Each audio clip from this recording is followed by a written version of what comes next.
Hello, chat. I'm back with Ace Attorney now. Since we did the catch up on the file, this is what it was supposed to be today, originally, if not for yesterday's me being busy yesterday. But outside of that, yeah, if not for that, I would have done this the whole day today. Nonetheless, we will be finishing off case 5. Definitely. I hope. I say this, hoping that we're basically at the end, I hope. I goddamn hope I am, because otherwise, god, that's a long ass case. Otherwise, it's gonna be getting long. Hopefully not, but we shall see. Being fair though, Ace Attorney last cases are supposed to be a little longer than normal, than the other ones. By far. Being fair, the cases of this first game very much felt relatively short. Outside of, like, maybe the second case? Like, outside of the second case, like, the third case was short. The fourth, I guess the fourth case wasn't as short, but even then it wasn't that big. The second case might have been the biggest, but that was because I was, like, stuck trying to figure out where I had to go in the second case. But yeah. This one has probably been the longest, though, of this game, which, even then, it's not even that long. Like, I'm pretty sure the original games had longer cases, even not even considering the final ones. Like, the original ones had much bigger cases in general. So we shall see. Anyways, chat, let us get into it and continue from where we left off. Case 5. So what the hell were we doing? I think we were like, oh, we given the ultimatum, we have to figure out what it is, like, you know? Well, I have no idea where we were, but I guess we continue from where we left off. Indeed, that is so, Lord Van Zeeks. Well, Counsel, I, Don't give up now, Bruno. This is the time to create your own opening and force your way through. I don't know if I can do this, but I do know one thing. Susato-san is the greatest judicial assistant in the world. Fuck yeah. Susato-san. Oh, 1 second, chat. I have to go grab my phone this time. Be right back.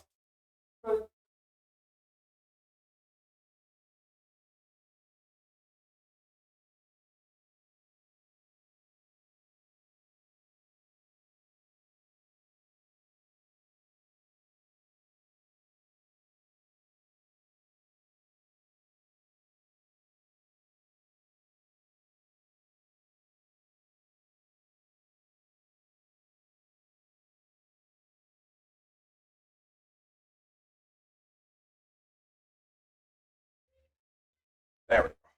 Back. Oh yeah, got my phone back. So now let's go. Very well. The counsel for the defense will present evidence to support the claim made.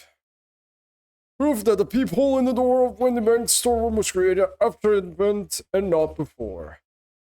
Okay, I need proof that the peephole in the door that was made with it was made with this was made after the event and not before.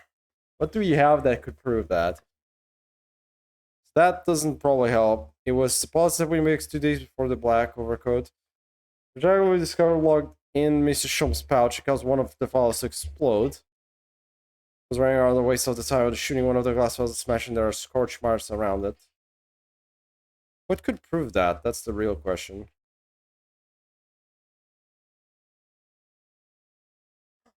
Maybe the photograph. Let's examine. Okay. I'm looking up top there. Oh, the photograph! The Gina, look! There's no hole there. If you look at the top left, at where it says 1 a.m. right now, there's no hole. This is the post-shooting photograph, on the other hand. There's a hole. This is after the shooting. The photograph is the proof. We just showed this. What are you? What are you? A print from that detective's infernal cameras again. My judicial assistant, Ms. Susato Mikotoba, is an extremely intelligent and capable woman. Which is why I never had any cause to doubt that she would have considered this scenario and made sure I had the necessary proof. And the necessary proof is this photographic print, counsel. This print shows a scene in the shop moments after the defendant entered the premises. Agreed. And it also shows the accused mercilessly wielding a gun in the direction of the defenseless broker. But more to the point, it pictures the storeroom door in the background. Let me see that print again. Yep, right there. I don't believe it. That really is quite remarkable. The door to the storeroom is completely devoid of a peephole of any description. Oh. Yep. Mr. Graydon. You couldn't possibly have witnessed the crime as you claim to have done. Because at the time it happened, there was no peephole in the door. In other words, your testimony is a catalog of lies.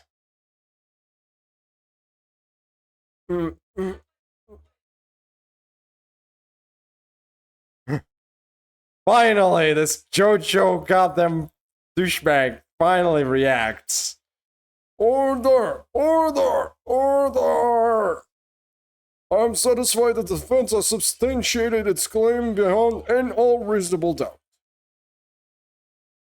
This witness's testimony was entirely fallacious.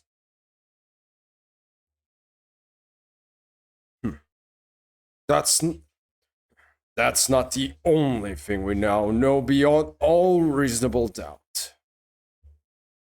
My learned friend's assistant's guilt can no longer be denied. The woman tampered with a crime scene. But more importantly... Good lord, there's more in Lord Venzig's? The defense may have established a reprehensible instance of perjury, but that is no proof that this man is the victim's killer. Oh, for crying out loud, Van Zeeks! Yes, that's right. But what? I was there at the scene. It's true. And I was shot in the arm. It's true. But that's all. Yes, in fact, if you look at the circumstances, I am the victim here. Oh, please. No! I don't freaking believe this. Again. But they're right. As it stands now, I don't have any definitive proof that he is the culprit. Still, he can't worm his way out of it now. Iris? You know what you say. There's no point locking the cat's door after the cat has bolted. Isn't that right, Bruno? As Ellie always says, one lie begets another. No, wait. That might have been a line I wrote for him in one of my stories. Still works. Well, no matter who said it first, you're right. Mr. Graydon, not only did you give false testimony to the court, but the lies you told make no sense. Make no sense? What do you mean by such a remark? What you said in your testimony reveals that you know something you shouldn't have known. In other words, there is a fundamental inconsistency in your statements. What? What? What? This is provocative talk, counsel. Won't you enlighten the court? Explain this alleged inconsistency. Iris is right. One lie begets another. The inconsistency is revealed by the lies in the witnesses' statements. They show that Mr. Grayden had knowledge of something he shouldn't have known anything about. Namely, what was he? The third gun obviously technically had it, so that makes no sense. The peephole was literally told by us. On the other hand, though, how does he know about the bloodstains on the coat? How the hell was he supposed to know that? The bloodstains that were present on Miss Lestrade's coat. That's right. The victim's blood splattered all over her when she shot him. But how could you possibly have known that? Obviously, because I saw her do it through the peephole in the... How do you know about the blood? No, go ahead. Do tell us. How the hell do you know about the blood? The point is not that you lied in your testimony, Mr. Grayden. It's the nature of the lie you concocted that is so revealing. You're not making any sense. Can you hear the... 1 second, John. Where is that thing? There we go.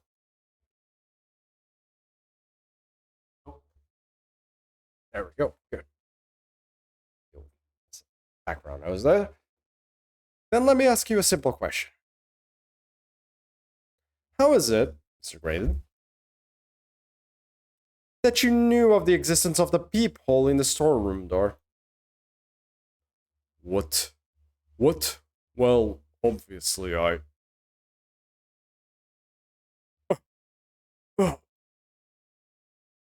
As the coat got your tongue, you witness. The peephole in the door was made after the incident occurred. And once I returned to the shop having failed to catch the 2 burglars, Scotland Yard's investigators arrived immediately. Since that time, the police have been at Windy Banks constantly, carrying out their investigation. Isn't that right, Inspector Gregson? Well, yes, of course. The place is chock full of fun articles, and my lads have to thoroughly examine them all. So I gave the order to have officers working around the clock at shift so we get through it all. And consequently, there's no way that you, Mr. Grayden, could have gained access to the shop. Therefore, you should have known nothing about the people in the storeroom door. So the fact that its existence forms the basis of your testimony is completely inexplicable.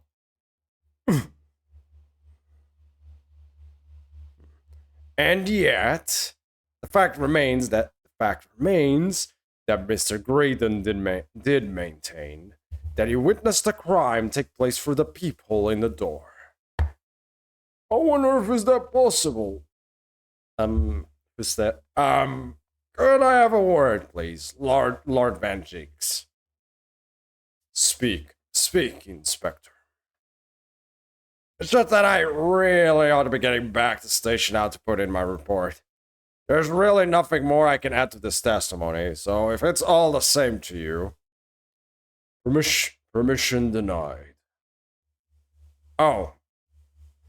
It's not all the same to me, Inspector. Not at all. You will remain exactly where you are until this trial concludes. Of course, sir. Of course, sir. Mr. Grayden. You're staying put, Gregson. You shouldn't have known about the existence of that people. Which can only mean that you must have been informed about it by somebody else.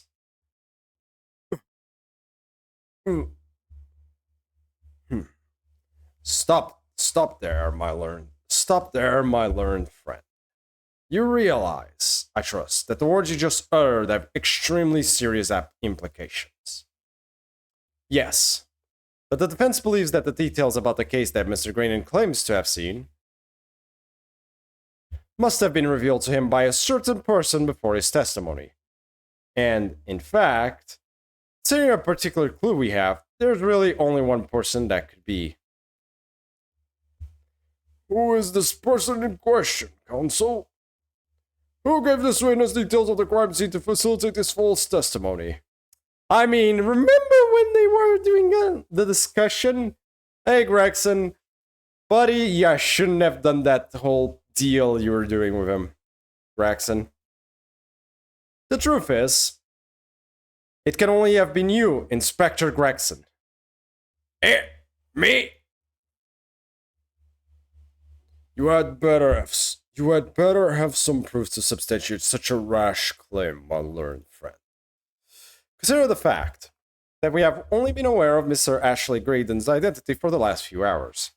We learned of it only during the course of the trial today. Indeed. Preparation for his testimony will be of great urgency during our long recess, while the police executed the subpoena and brought the man here from the communication station. And until that time, Mr. Graydon would have had no idea. No inkling that he would suddenly be required to appear in court. Are you suggesting that until such time as he was summoned? Yes, my lord. Until then, it's reasonable to assume he knew nothing of the people. It was only once Mr. Graydon was in the stand that he realized his position. That he would have to defend himself against the accusation that he was the third intruder. You're suggesting to the court that it was while this trial was in progress that he received new information, so that he could commit perjury in order to save his skin. Exactly. And the only person with knowledge of the investigation that he had any contact with is you, Inspector Gregson. This is a blooming outrage. Why would I be giving away details of our investigation to this fella, eh? I was summoned to his lordship's chambers during the recess in any case. Had you forgotten that? Quite true. I had a number of questions regarding the events that transpired at the pawnbrokery. Which means the first time these two laid eyes on one another was after proceedings resumed following the recess. Since then, they've been in full view in the stand, where such illicit discussions couldn't possibly have occurred. Oh, I just remembered something, Bruno. What is it, Iris? There was one time before, wasn't there? I think it was when Ginny was testifying. Oh, yes, now you mention it. When the bailiff was dispatched, Shima killed his music box from the scene of the crime. That's it! It was during that testimony, yeah, because they were discussing with each other. Nice attention to detail. Actually. I remember finding it strange at the time. Miss Crane and the expert seemed to be having some kind of secret discussion. It would have been possible for you to give Mr. Graydon the information he needed then. You little turag! You're making all this up! I'm a respectable Scotland Yard inspector, for crying out loud. Why would I do something like that? Why would I be giving away confidential details to the likes of this bloke? Admittedly, you wouldn't have had any reason to do something like that for no gain.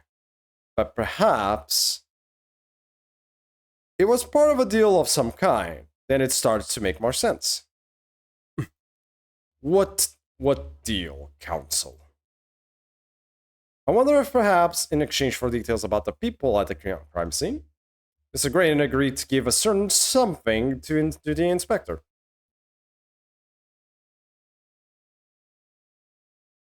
I'm sure I need not remind the inspector that, if found to be true, striking a deal of any kind with a witness would be considered a gross case of malfeasance. I'm actually going to research that word. I don't know what it is. Okay, Okay, man, I am learning some words today. Malfeasance. The meaning of malfeasance is wrongdoing or misconduct, especially by a public official. Oh, okay, it's specifically to that. So basically, like, because he's a cop in this case, so that's what it would be. It's still a wrongdoing or an outright something that. Well,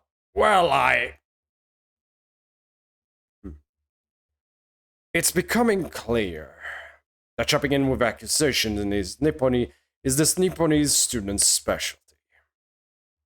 I don't do that. But with the stakes so high, the prosecution is not prepared to listen to baseless charges.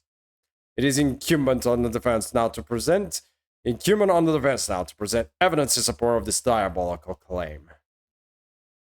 Evidence? What are you proposing that the inspector demanded of the witness in return? The court must see proof of this alleged deal. If Inspector Gregson really did strike a deal with Mr. Graydon, then logically, there's only one thing he could have asked for. That must be it.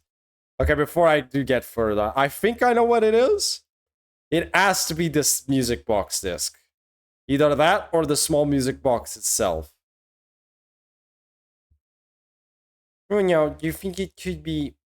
Yes. It's the missing link that would join all the dots together in the puzzle. It's the box, right? I must press you for an answer now, counsel. What evidence explains the nature of the alleged deal that Inspector made with the witness?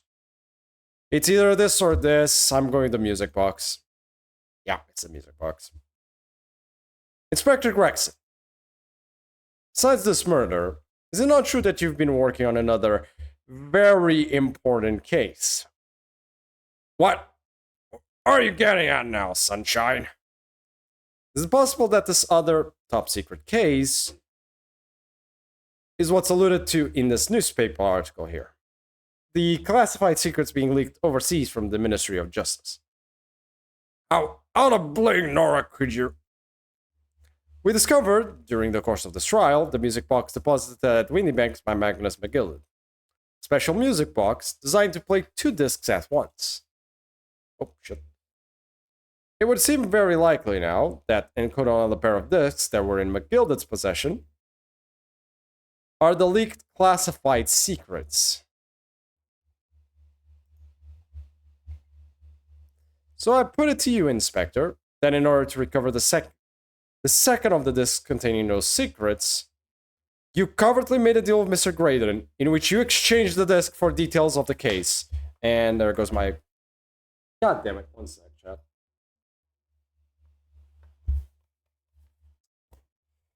Oh, boy.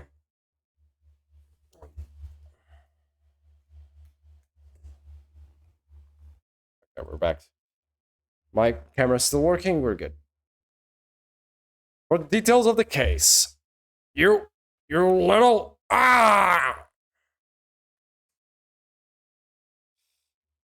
Order, order, order! On the day of the incident, when we met you at Windy Banks, you said this. Well, I'll be taking that whatever it is of McGillis down to the yard. Thank you very much. So hand it over. No, don't. Don't give it to him. It's mine, that is. Mine. I'm sorry, miss. But anything belonging to McGill that has to be taken in but as evidence now.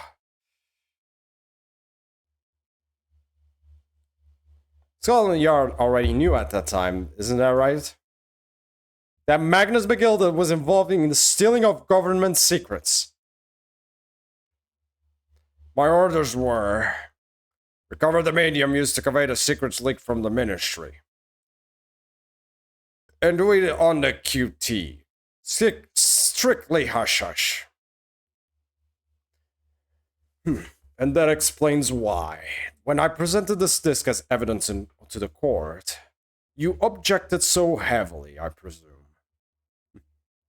Because you knew that it contained highly confidential information. Blimey, not likely. I mean, I wasn't that sure of it myself. I realized there was a possibility, that's all. Inspector, surely you're not saying that in order to acquire the second of these music box discs, you did indeed reveal confidential details of the crime scene to the witness. To aid and abet this man in giving false testimony. There's no other way that Mr. Graydon could have known of the existence of the people. It's the only explanation. A deal was struck between these two men. No. Well, I can't do both at the same time. If, I stress if, The sobering assertion turns out to be founded in truth. It would mean that the second disc is, as we speak, here in this very courtroom. Wait, what? In this room? How could you possibly make a claim like that? Because Inspector Gregson is a Scotland Yard detective. What? What's that supposed to mean, eh? As a seasoned policeman, the inspector will have approached this alleged deal with caution. Certainly, you would not have accepted a gentleman's agreement in this matter. No, you would have insisted on having the article agreed upon in the palm of his hand. Good gracious, then you mean to say Inspector Gregson already has the item in question in his possession? He has the second disc actually on his person. The defense demands that the inspectors search at once. Definitely. They could only have struck a deal with each other when Ginny was testifying before. And Gregory hasn't moved from the witness stand since. My lord, please, order an examination of his personal effects immediately. Well, Inspector. Fish and chips. Infinite fish and chips. Love the infinite fish and chips. This young lad wants to tone down his imagination. He's insulted me and my profession quite enough. However, I'll put this matter to bed and spell any doubts about my involvement. Then I'll happily submit to a body search. What? He's going to agree to it? I presume you're aware of the precipice on which you're now teeter, my learned student friend. You've made a most serious allegation against Scotland Yard. If, following the search of the inspector's personal effects, no disc is found, you will be deemed unfit for court service. This trial will end, and my country's government will formally demand of yours that you are severely reprimanded. That sounds extremely serious. Indeed, to have a visiting student make such defamatory remarks about our country's most senior police force is not something our Majesty government will be able to overlook. You're just fighting wrong because you're scared. The accusation is beyond serious. You must be prepared for grave consequences. It's true. I can't imagine Gregson would have accepted a gentleman's agreement for something so critical. The disc must have physically changed hands, which means the inspector should have it. But somehow, something doesn't feel quite right here. Very well, counsel. You know the implications, so let me ask you one final time. Yes, my lord. Do you still persist in formally requesting a search of the inspector's personal effects? I have an idea. He is very fine. What if? Just what if he gave it back? What if he gave it back to Mr. Graydon? What if it's back with Mr. Graydon again? He could have had the time to. Yes, the defense formally demands the search be conducted. Whoa. Don't say you weren't warned. But your typical Nipponese stubbornness may well land you in hot water this time.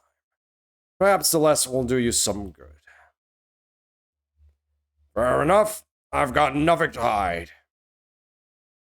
Very well, then. Bailiff, conduct a search of the inspector's personal effects, please. Oh, come on. The defense demands a search, but not of Inspector Gregson. What? Now what's all this? I'm the one you're accusing, alright? I thought you wanted to search me.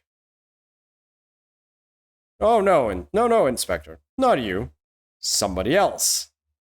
What's the meaning of all this, eh? Lost at last, have you, sunshine? Court shouldn't have to put up with this nonsense.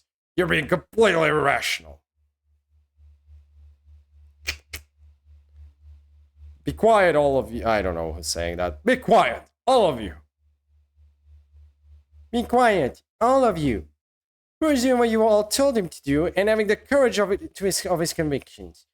So you should respect that and listen to what he has to say in good faith. Because that's the British way. Well said, young lady. Young lady, well said. Indeed, this court is in awe of the defense counsel's conviction and eagerly awaits his next words. You what? Now don't be hasty, my lord. If I'm not mistaken about the things I've seen in court today, I'm fairly sure that I know who has the disc at that moment. There's only one person it can be. Counsel, of whom do you request a search now? So there are two chances, right? Either Graydon still has it, but that would make no sense. He had to give it to Gregson. But what if, remember, at one point, out of nowhere, Gregson went into a brawl with Nash Skulkin. What if Skulkin has it? I have a feeling Skulkin has it. Of my lord, Mr. Nash Skulkin. Well, I never. Why? Very well then, bailiff. Send a witness and conduct a thorough search of his personal effects. Please, my lord. Inspector, Scotland Yard has to object to this search. Unfortunately for you, Inspector, your objections carry no weight here. In this courtroom, only the prosecution and the defense have the authority to object. But Lord Van Zeeks! Hello, Raphael, welcome back. You're dead, oh boy. I'm guessing you have been put through the ringer again. Oh boy. I have no idea what forces are in play that might influence your actions. But personally, I have no intention of obstructing the course of this trial. Bailiff, carry out the search. Yep, I had a feeling. It was when they were brawling. No, hold on a minute. I don't know nothing. Nothing about the disc. Cut it out! Oh, here, my lord, in the witness's pocket. I found this. There's the other goddamn disc. Good lord, that's another music box disc. I don't know nothing about it. Nothing. He is pissed. Gregson is pissed. And he is finally. That is the second music box disc left behind by Magnus McGilded. Is it not, Inspector Gregson?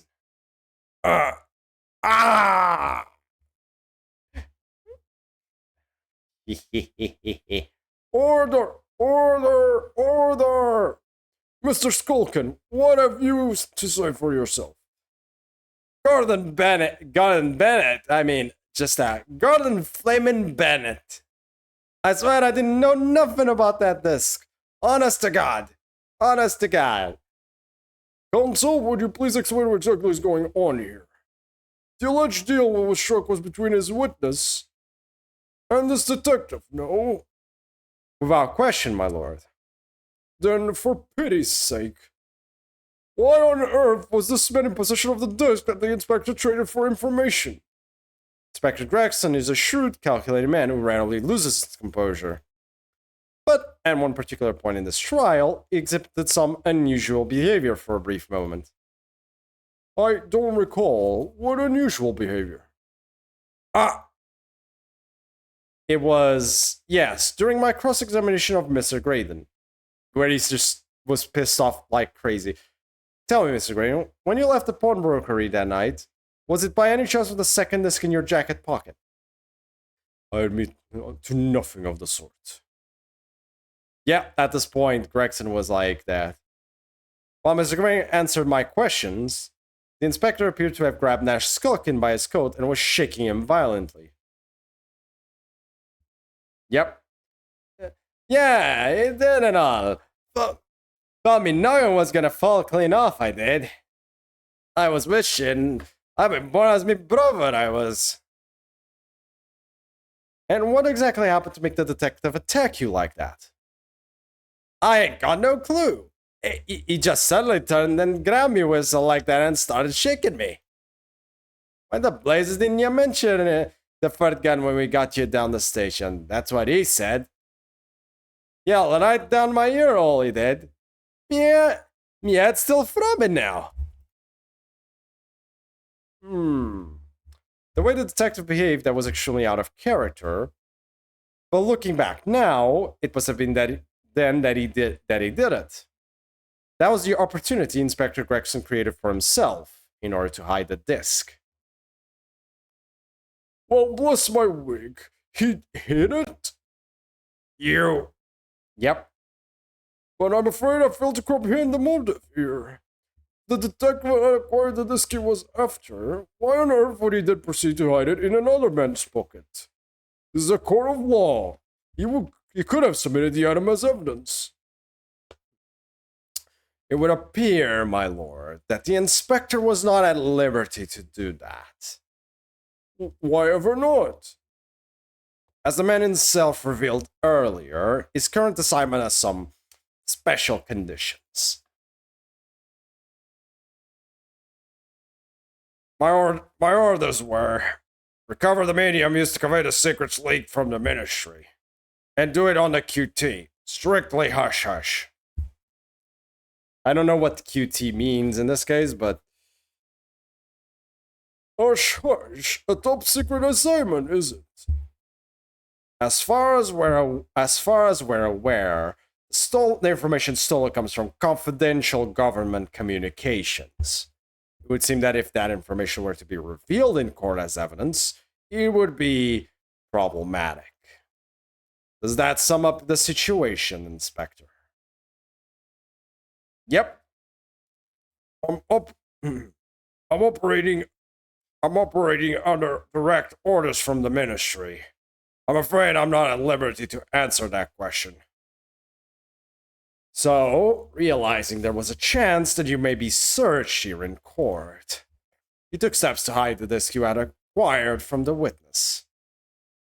Oh, does this mean... You only pretended to attack Mr. Scully in order to get close enough to him, to slip the second disc into his pocket. So it was all a pretense? Yep. Well, we got the disc out. Well now, Inspector Gregson, and you, Mr. Graydon. Are you prepared to admit to the accusation made against you of this alleged deal?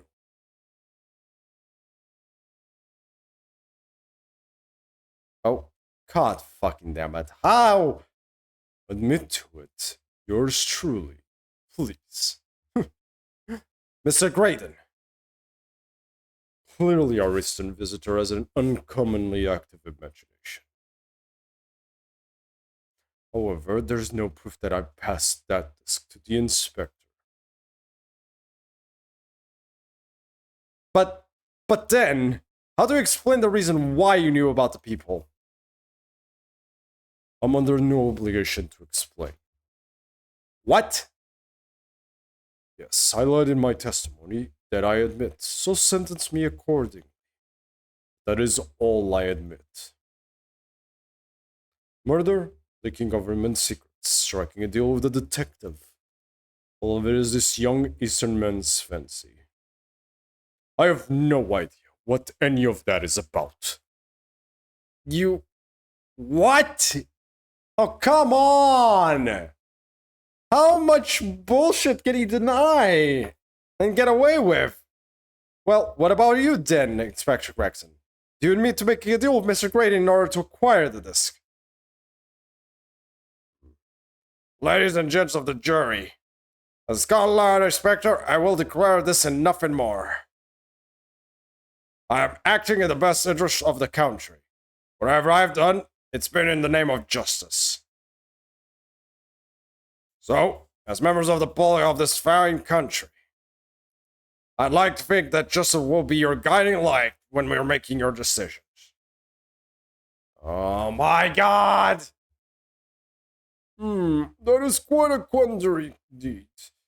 Rarely have I encountered such extraordinary tumultuousness in the conclusion of a trial. Nevertheless, in the absence of any further evidence to be presented, I believe it is time that we put in the matter to the jury for their final leanings. Well now, as a fellow servant of Queen and country, I must say I sympathize with the old inspector.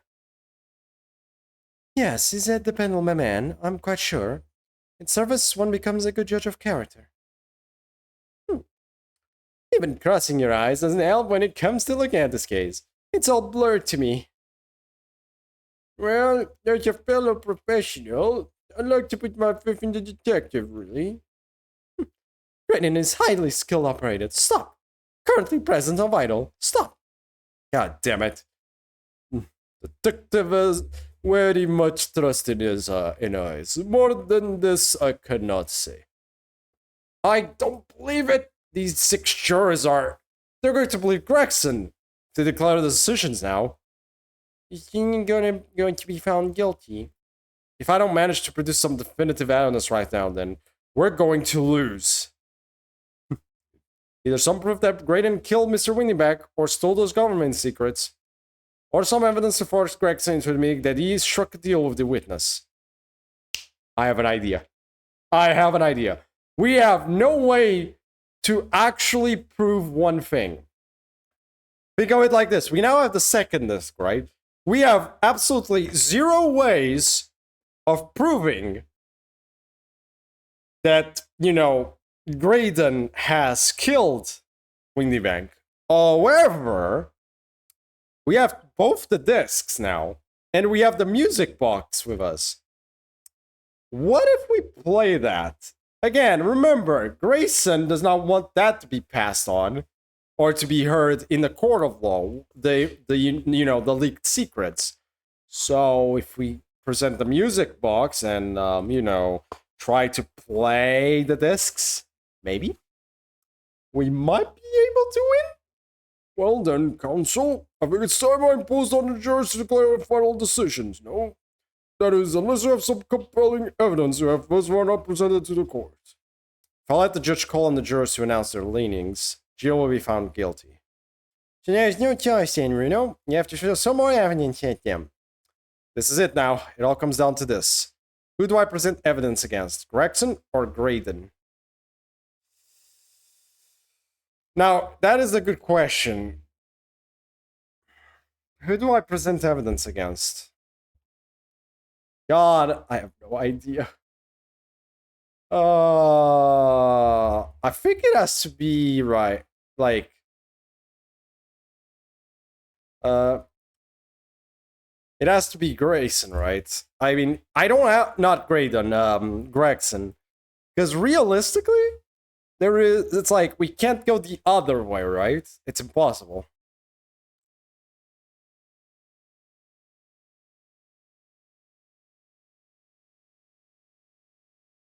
Wait, there's 2 ways we could go about this, right? Because there is the blood on this, right? But that's from the other thing. I think I have an idea. I think we're going with the music box to Inspector Gregson. Inspector Gregson. Inspector Gregson. There is one final piece of evidence I would like you to see. Eh? What's that, then? If you refuse to acknowledge that you did in fact strike a deal with the witness here today, then you leave us no choice but to examine this piece of evidence thoroughly. Well, go on. This is my last chance. It looks like I'm going to have to force his hand here. One final piece of evidence to get this detective to admit to the deal he clearly struck with Mr. Graydon. The fucking music box. It worked. Yes! Is that Mr. McGilda's peculiar music box, counsel? Yes, with a disc already in place, ready to play. I think perhaps now would be a good time to listen to the sound produced by the music box again. Only this time, with the second disc we've just discovered set in place as well. Goodness, does this counsel? No, wait, I can't let you do that. Why not?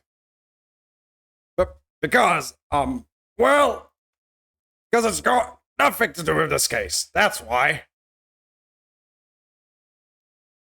Not true, Inspector. Eh? The defense has already proposed that the sounds heard by the core earlier from this music box were part of a Morse code message. Yep. We know that Morse code comprises of two distinct tones. The defense believes that the second is contains the second tone needed to complete the message. And now we have a chance to confirm that theory. We're crying loud, sunshine. We're talking about state secrets here. If you go letting the whole courtroom with confidential information like that, it's treason. Then do you admit the charge? That in order to protect those state secrets, you engage in unlawful dealings with the witness. You're mad. If you let that secret information out into the public domain, you'll be making an enemy of the entire British government, you idiot. Let's not forget, Inspector, that you, a Scotland Yard officer, leaked confidential case details to a witness. That you continue to lie to the court, and all because by fair means or foul, you're determined to do your duty. Well, by fair means or foul, I'm prepared to do mine. Don't you dare! I will stop at nothing to protect my client. I don't care who I make an enemy of. Van Seek is just watching the show, just like chilling over there, just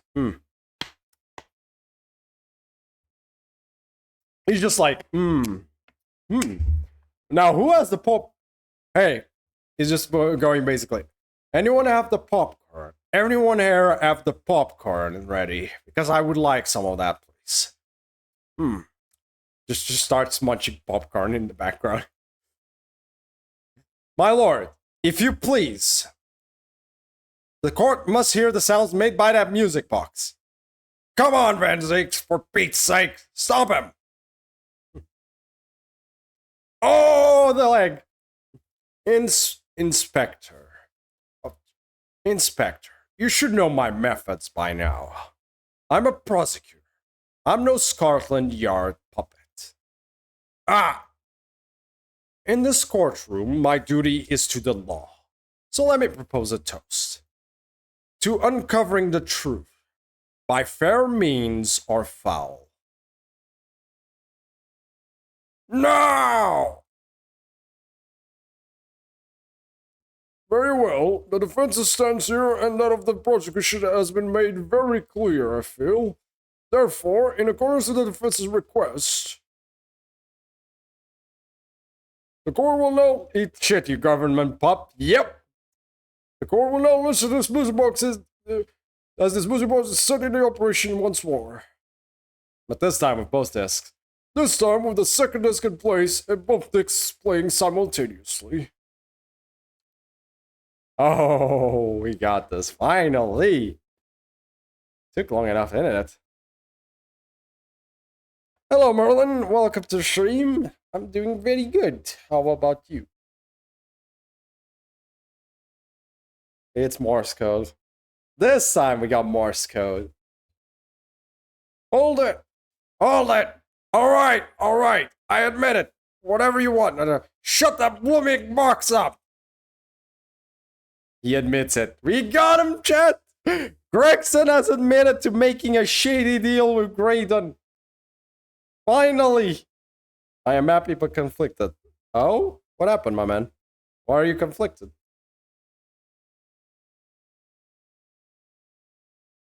What has gotten you conflicted, Merlin? Go ahead. If you wish to share, obviously. Otherwise, it's alright. Oh. Oberonless. Oh, you're still... Oh, my god. Okay, so what is the conflict? Exactly. You're still Oberonless. Got it. So what is the conflict? Is it one of those cases of, do I farm to get Oberon case? Or to... Somebody get frustrated and do a paid single for Morgan? Ooh, NP2 Morgan. Oh, well, damn, on the one hand, that is, well, sometimes those work. On the other hand, my condolences for the Oberon less. On the other hand, congratulations on NP2 Morgan. I mean, that's technically not a negative. Yeah. So I imagine you're basically like out of SQ and shit, right? That's why you can't get him. Oh boy. Anyway, well, I'm not sure. I'm actually not sure how much longer his banner lasts. I'm pretty sure we're close to the end of his banner being fair. But like, I hope you still are able to get him some way, somehow, by some miracle SQ that comes out of nowhere.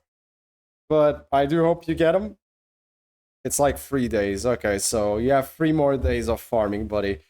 But if you really want the Oberon, I'm not sure how far along are you in the pity rule, in the pity, but if you are able to get to pity, you can probably guarantee yourself Oberon.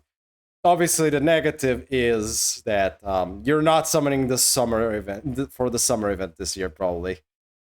Probably not. Don't expect that. Or maybe you can still expect that. I don't know. I don't know how much SQ you have left, buddy, to farm. So on that department, I might be completely wrong. Either way, I do wish you luck with the last 3 days of Oberon. Nonetheless, also congratulations on Morgan. Anyways, back to what I was doing. Let me ask you again then, Inspector Gregson. Did you, or did you not, strike a deal with the witness next to you in the stand, Mr. Ashley Graydon? Specifically, did you furnish the witness with confidential case details in exchange for this music box disc? Did you reveal the existence of the peephole in the pawnbroker's showroom door, Inspector?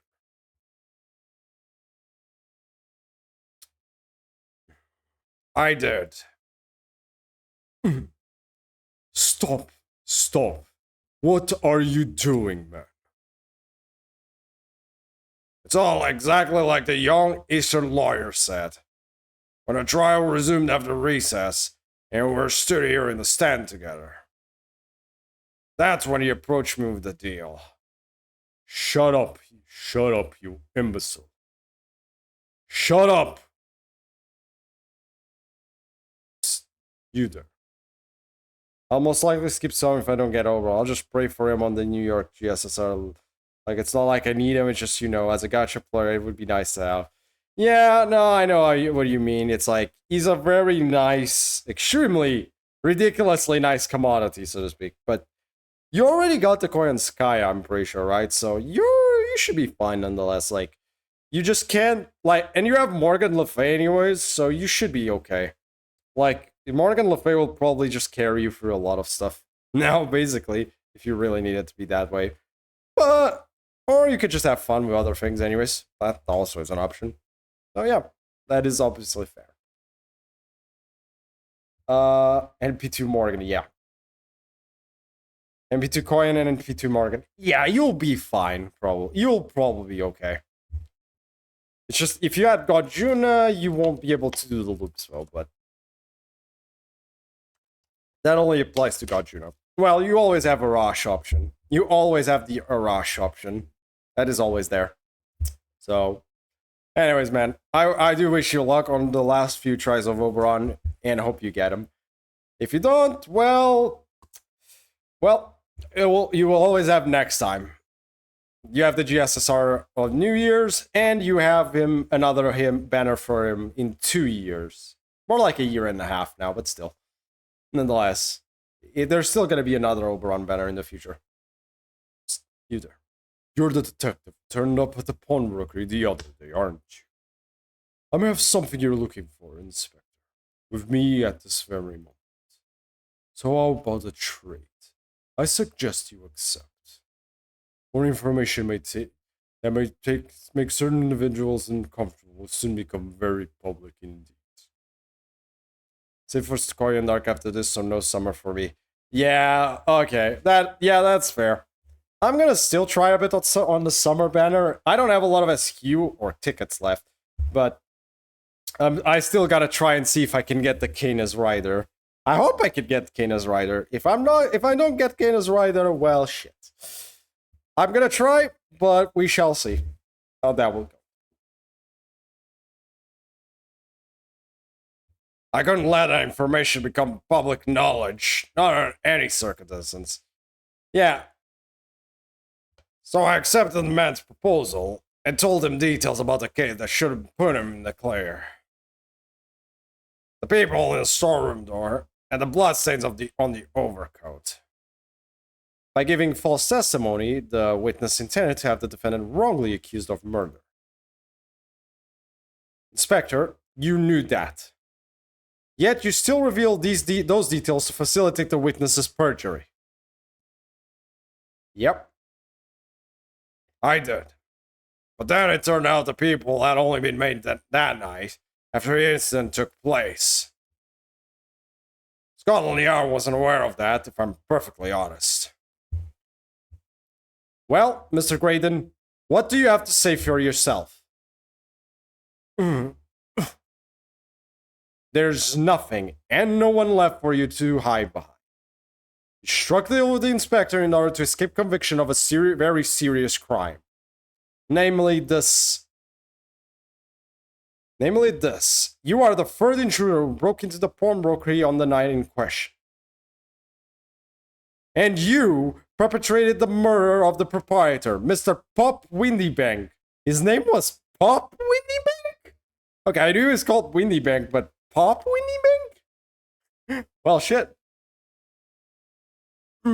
You. Oh, God. Traitor! Oh, God, Gregson. Someone get the guards right now. Jesus.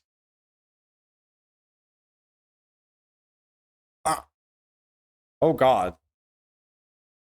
I think that was a bit of a chip there that came out of his mouth. Bailiff! Restrain that man! At once! My voice fucked up. That's it then. It's all over. Thank God, finally! This JoJo reference is done for, I think. I swear to God if this is not over. Game. Oh, this has to be the Graydon guy. I despised my life growing up. Those slums are vile places. I was cursed from birth, born into poverty, the son of a penniless artisan. My parents did nothing but quarrel all day long. What little money they had was never spent on me.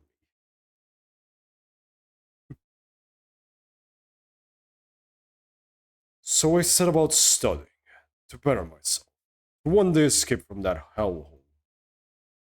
And you eventually became a communications officer. I admire your determination. But then you decided to try to sell government secrets. Why? That is a good question.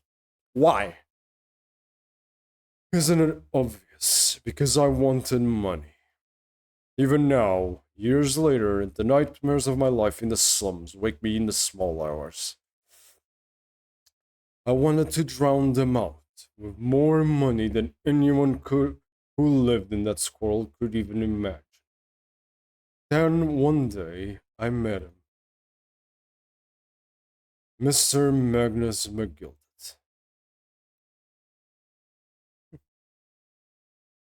You're a fin of a queer talent, so you are. I've money to throw your way if you're interested.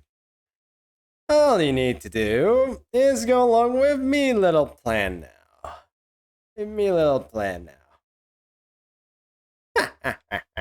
All you have to do is go along with me little plan now. Something like that. I was to steal the ministry's telegraphic message logs and McGildet would buy them for a handsome sum. As I was responsible for inspection of the ministry's communications office, it was a simple enough task. The lure of the devil's offerings. How easy it is to succumb. Objection. How easy it is to succumb. But you must surely have realized the seriousness of the crime you were committing. And for that reason, I took great lengths to ensure that my actions were untraceable. By using the music box.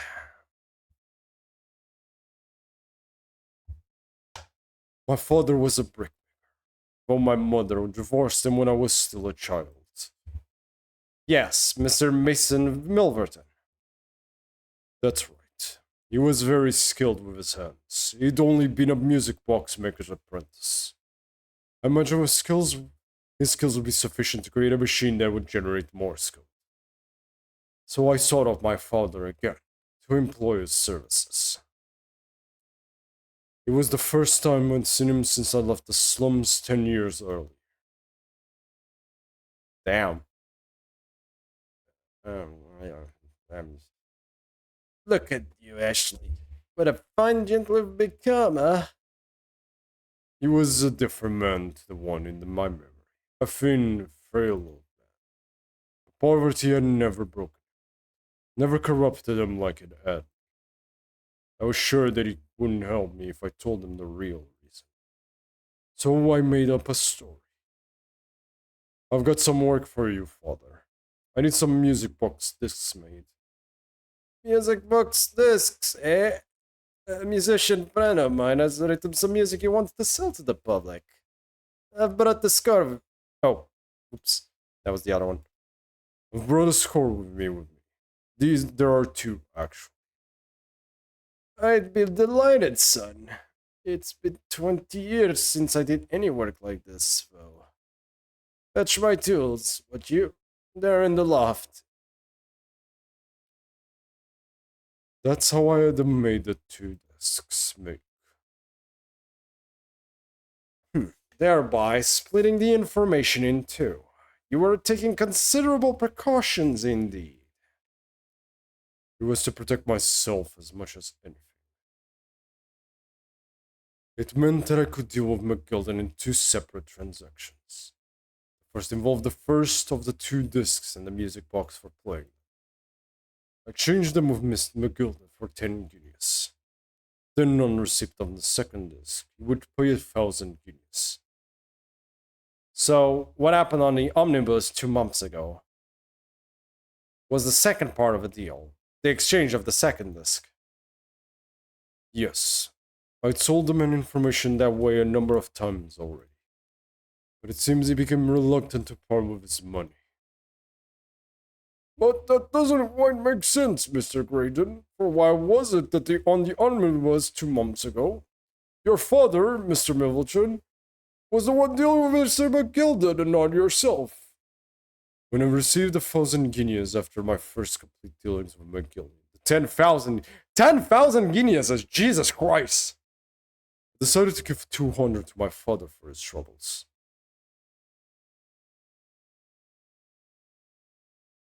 But my father realized something was amiss. In time, it worked out that I must have been involved in something dubious. And when he did, he said to me, next time there's an exchange, you'll let your old man do it, understand? Otherwise, I won't take your money anymore.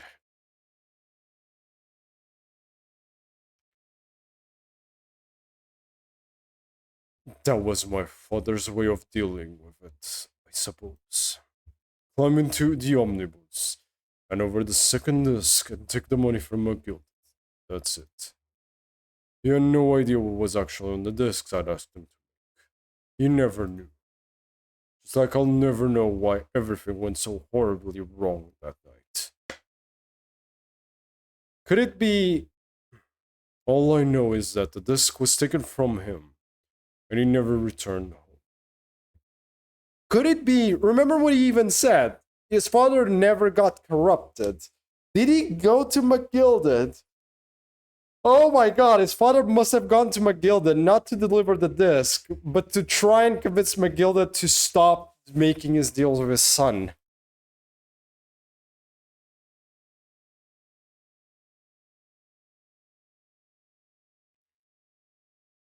It was only then that I found out what sort of a monster McGilden really was.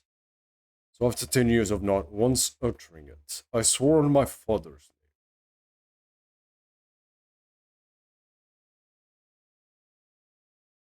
God damn it. To exact revenge.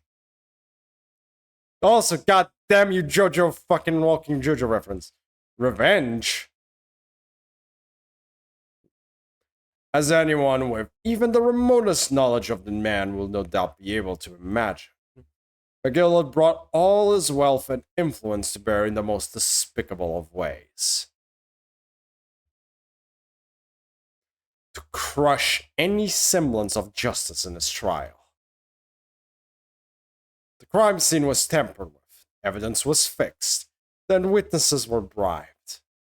The trial 2 months ago was a farce from start to finish. My feet had barely touched British soil back then, and I walked into that hornet's nest, completely unaware of the sinister background of it all. I'd made plenty of money out of my dealing with McGilded by then, so I spared nothing in my arrangements 2 months ago. I knew exactly who to hire. If you're willing to pay the price, there are people in the city willing to do anything you ask. McGill himself had shown me that. Are you saying that?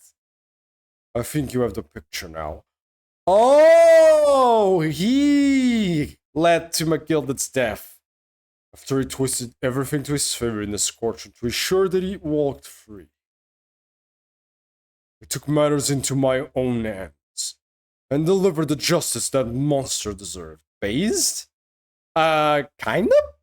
I guess. I mean, being fair, McGilded deserved to go to jail and maybe die. But, like, the way he went about it could have been done in a better way, but it would be hard to put... The thing is, it would have been hard to put McGilded in jail overall, because just the one trial we had by itself should have told you, like, the man was willing to do just about anything to just get away with whatever he wants, because he had money, which is very accurate to this age, oh boy. But anyways, that tragic incident following the trial 2 months ago was planned and executed by yours truly. McGilded's death that day was caused by this man. Yep. Everything is ready, sir. If you'd like to follow me to the courtroom. What's this, officer? 'Tis sooner than I was led to believe. Hope it's not inconvenient, sir. There were some changes to the schedule. Well, I must be making tracks now. It's time for the inspection. They're going to examine the omnibus again, so I'm told. I asked if I could be present for it myself. So that policeman who came to tell Mr. McGill that he could examine the omnibus again. That's right, an imposter, hired by me. McGill had used his wealth to manipulate the trial. He paid people to adulterate the omnibus with all manner of false evidence. He threatened witnesses to lie in their testimony.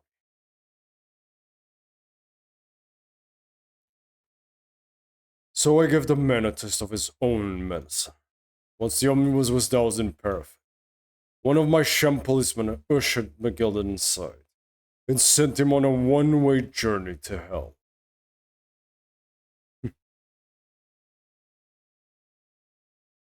You have no hat. An eye for an eye.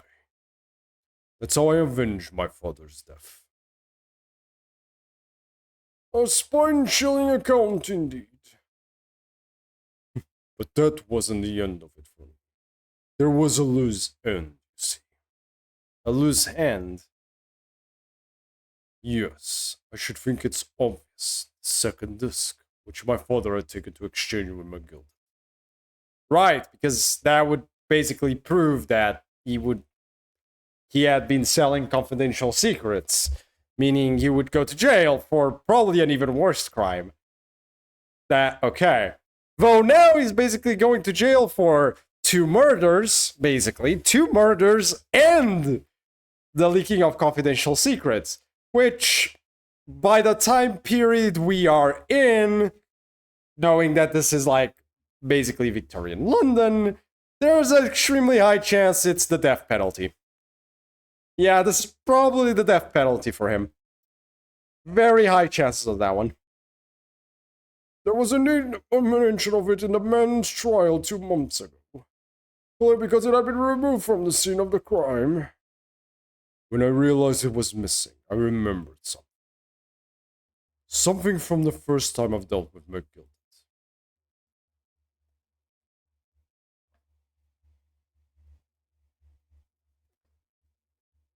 This is the first of the 2 discs, and the music box you need to play them. Well, look at that now. What an ingenious little invention. So then, as promised, 10 guineas for ye, young man. What's this? Windybank's pawnbroker. It is a pawnbrokery ticket, so it is. You can use it to redeem an article I've deposited there for ye. There's no need to give a name. Just hand over the ticket and tell the fiend the watchword. I've put a jewel in pawn for ye. It'll fetch a good 10 guineas if you sell it, so it will. I've never heard of a pawnbrokery being used in quite that way before. Have you not, Mr. Graydon? London's pawnbrokeries are very useful places, you know. Each one is like an extremely secure vault. Oh, just like Herlock Sholmes said.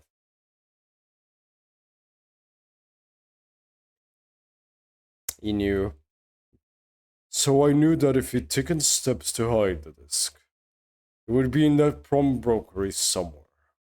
And that on the night he killed my father, he must have entrusted the ticket to someone. Yes, to Gina. I remember now that when we first met you at Windybank's that afternoon 2 days ago, you had the description of Miss Lestrade written down. How did you know who you were looking for? From the trial. That pickpocket's testimony was clearly peculiar. Anyone could see that. I realized immediately that she was another of McGilded's pawns, that he must have threatened her somehow. I was fairly convinced it would be her who had the ticket, so I started to make some inquiries. I had a strong suspicion the girl would come out of the ward work on the redemption deadline. And he was absolutely right. He really was. And yes, sure enough, she did. All I needed to do was wait until the girl went to Windybanks to redeem the articles. But unfortunately, she redeemed only McGilded's overcoat and the 1 disc that was in his pocket. The all-important music box with the 2nd disc inside was missing. Because it had already been forfeited 2 days earlier. But I wasn't aware of the fact. Had I not been, I could have avoided my nighttime excursion.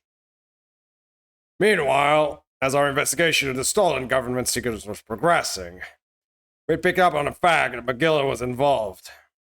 Inspector, you've recovered fast. Jesus. My orders were to recover the stolen information as quickly as possible.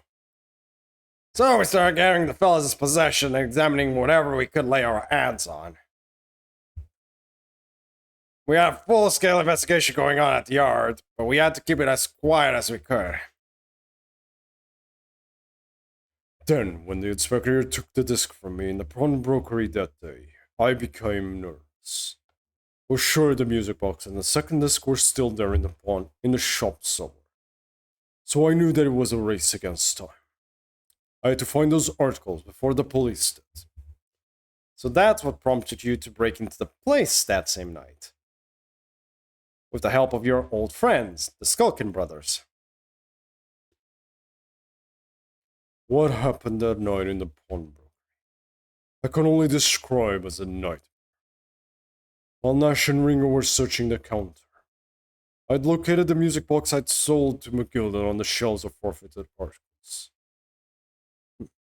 And the second object, and the second disc was inside. Yes, I slipped it into my pocket with a very deep sigh of relief. But then, something entirely unexpected happened. What are you doing in my shop? Bang! Oh boy. A gunshot rang out in the shop, and I felt a sharp pain in my left arm. Jack, the broker fired his gun, and the bullet pierced your limb. Yes, exactly. But unfortunately, I decided to bring my own gun with me that night, just in case. Okay. Before I knew what was up, I fired back.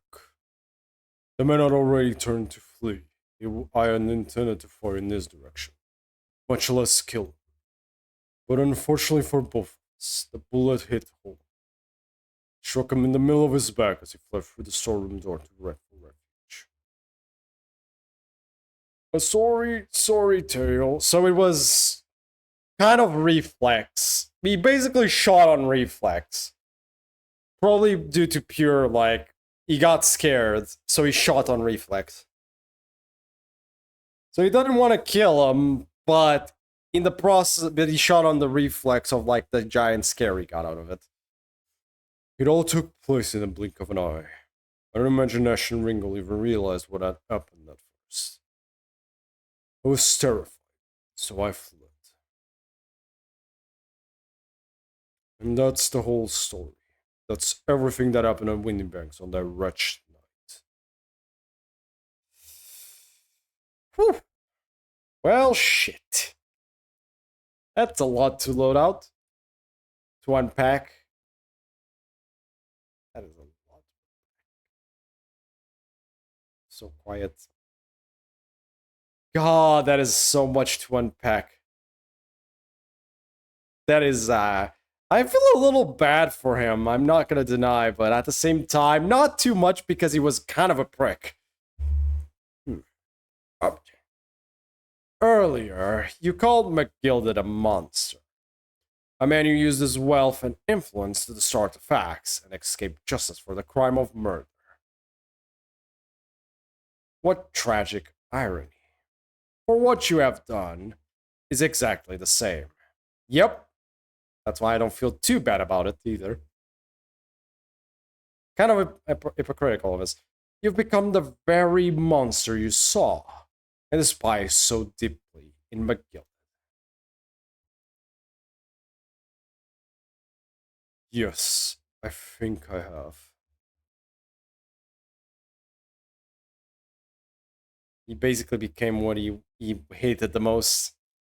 Well, this has been a long and exhausting trial. Like, he literally, he is the definition of you become what you fear the most, basically.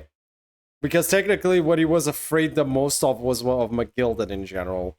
He hated the living shit. And he grew up, he basically lived long enough to become that which he hated the most. That is like, damn. He really did just, I feel a little bad, but not too bad, because he did use just about everything possible he could have done to, like, try and get away with it scot-free. Compared to, like, McGilded was too late when we realized that there was a lot of suspicious shit. In this one, not this time though, we realized early enough and were able to stop his bullshit. Plus, he didn't have exactly a lot of time to prepare compared to McGilded. Well, this has been a long, exhausting trial. However, it would seem at last we have arrived at the truth. Inspector Gregson, one of Mr. Ashley Graydon. He's been restrained. He's been restrained, my lord, and has been escorted to the yard. He'll be charged with the murder of Mr. Windybank and the stealing of government secrets. Very good. And you, Inspector, regrettably, you will have to face charges yourself. Yep. He does, because he did do something he shouldn't. Yes, my lord. Of course. Object. It transpires that you were complicit in helping a criminal escape justice. That fact remains, whether or not you were doing so in the line of duty. The crime is a serious one, Inspector, and inexcusable. Now to the defendant, Miss Gina Lestrade. Yeah. It is time for the final adjudication. Is the jury ready, Mr. Foreman? Yes, sir. Get rid of Scrum. Standing by, sir. This is really it now. The last push. The final call. The finishing whistle. The men are ready to deliver their verdicts. Thank you, Mr. Foreman. Very well, ladies and gentlemen of the jury. You will now declare your final decisions to the court.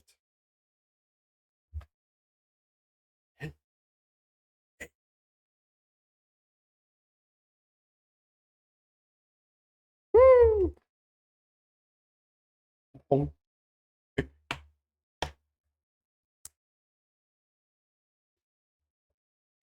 Deserve. That's the stuff. I'm off the hook. Finally, Bruno, you finally managed to do it. Finally is the word. I really wasn't sure if we'd come out on top for a while there. Gigi was right. You're the best lawyer in the world. We fucking did it! Finally not guilty! Miss Lestrade, I am not finished with you yet. What are you looking at me like that for? When you start enjoying your freedom, there are certain other crimes to consider. Perjury. 2 months ago, in my courtroom no less, you gave false testimony, did you not? And in relation to the trial today, not only did you unlawfully enter Windybank's foreign rookery, you also attempted to abscond with Mr. McGilder's property, it seems. I never done nothing of the sort. Of course not. It's not like you were gleefully wearing McGilder's coat in your cell yesterday or anything. Aw, and just when I was getting excited about throwing a party for Ginny this evening.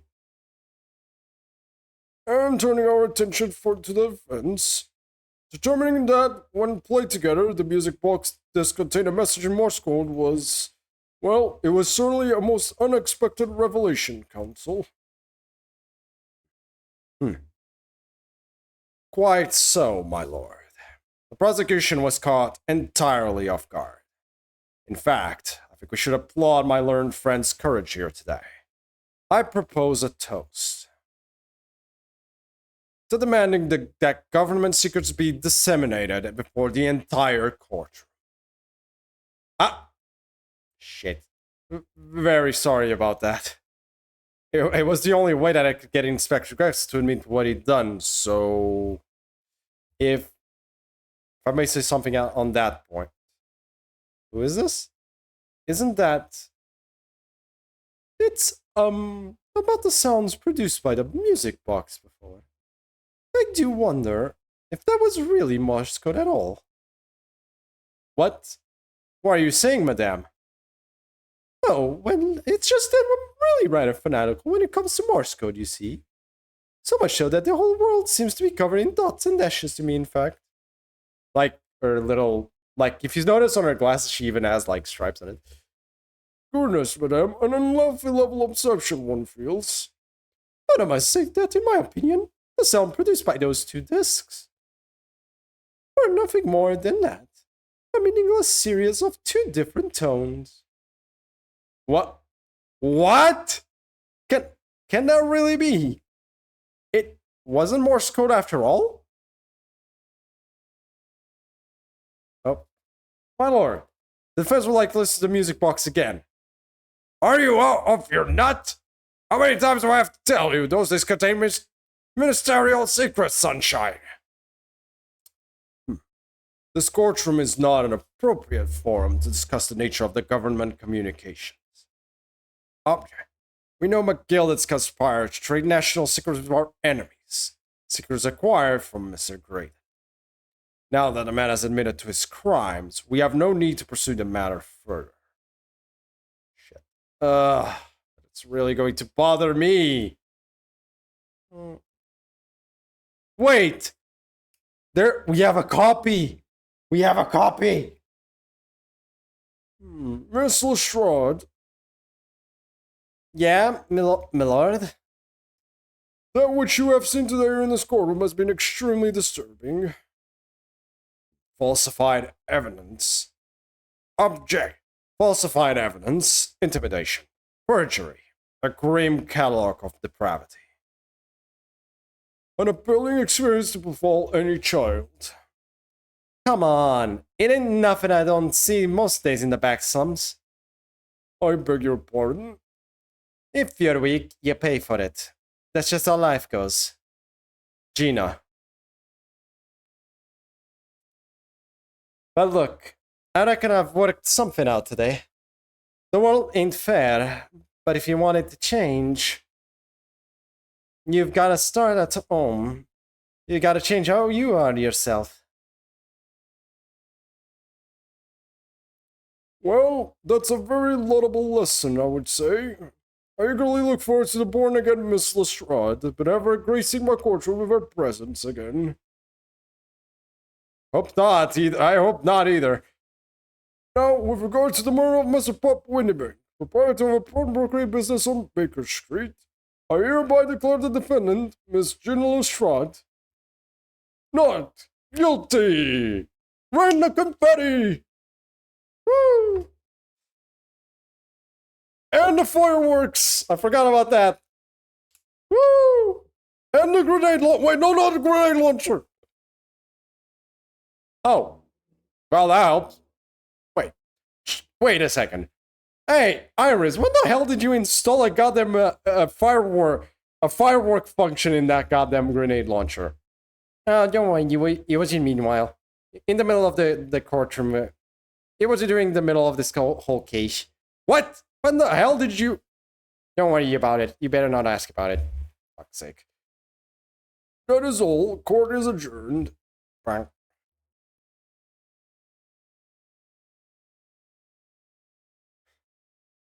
Oh. Oh. Ooh. Ooh. We stayed behind with Van Zeeks. Everyone's gone but MC's Van Zeeks. On a personal note, I must say you surprised me, my Far Eastern friend. Oh. Despite being a Nipponese, you saw through the pretense to the malice that festered within that Englishman. And at the same time, saw through the grime to the surprising art of your English client. You have a curious talent for judging character, especially considering our very different cultures. I don't think there's anything curious about it. Whether we're from the Empire of Great Britain or the Empire of Japan, we're all human beings. We're not so very different on the inside. You know, I took this case for one very simple reason.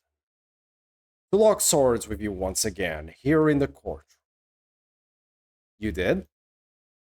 When I encountered you for the first time 2 months ago, it reminded me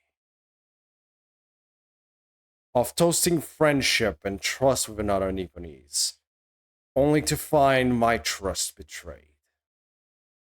Through you, I hope to look into the eyes of the man I once knew and try to understand. Oh! Benzik's backstory?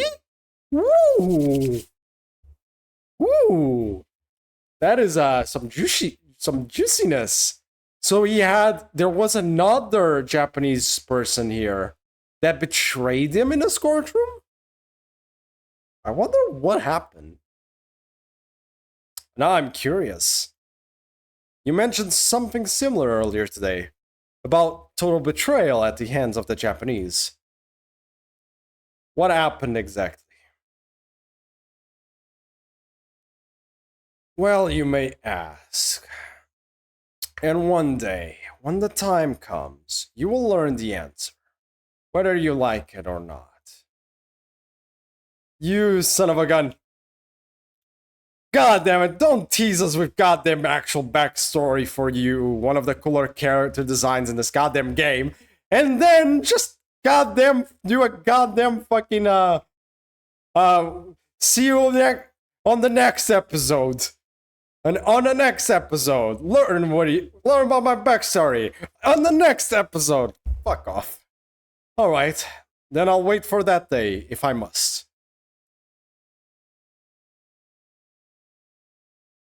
Goddamn cliffhanger. coming to be known as the Reaper of the Bailey, and my retirement from service 5 years ago gives me cause to wonder if our meeting has some deeper purpose.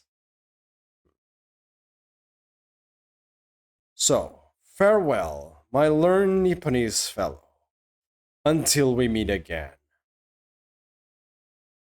Ah, they look so cool! That looks so cool! God damn it!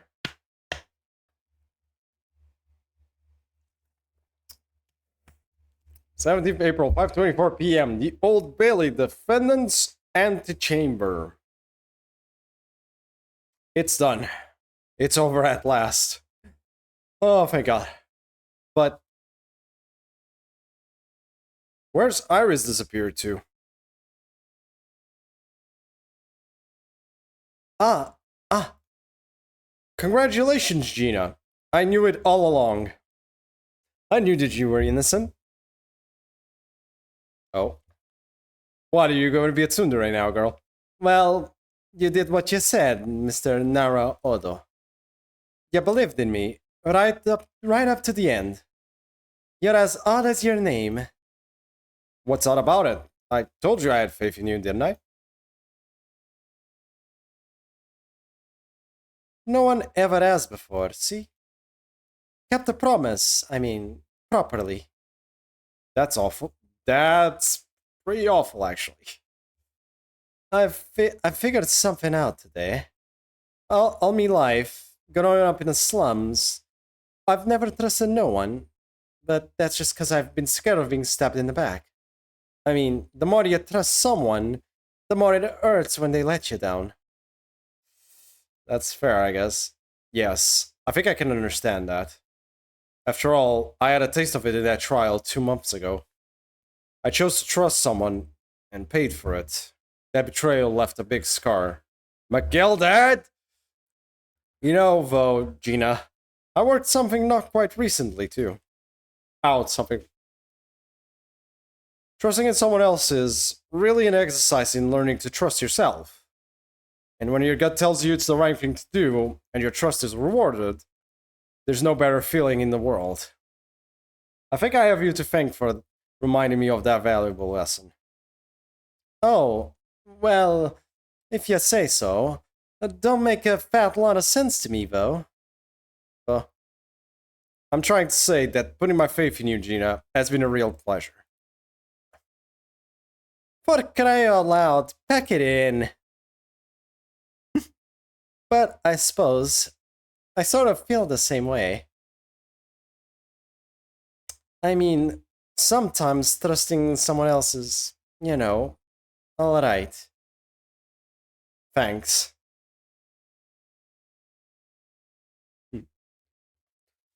This is the way I see it, Ryunosuke.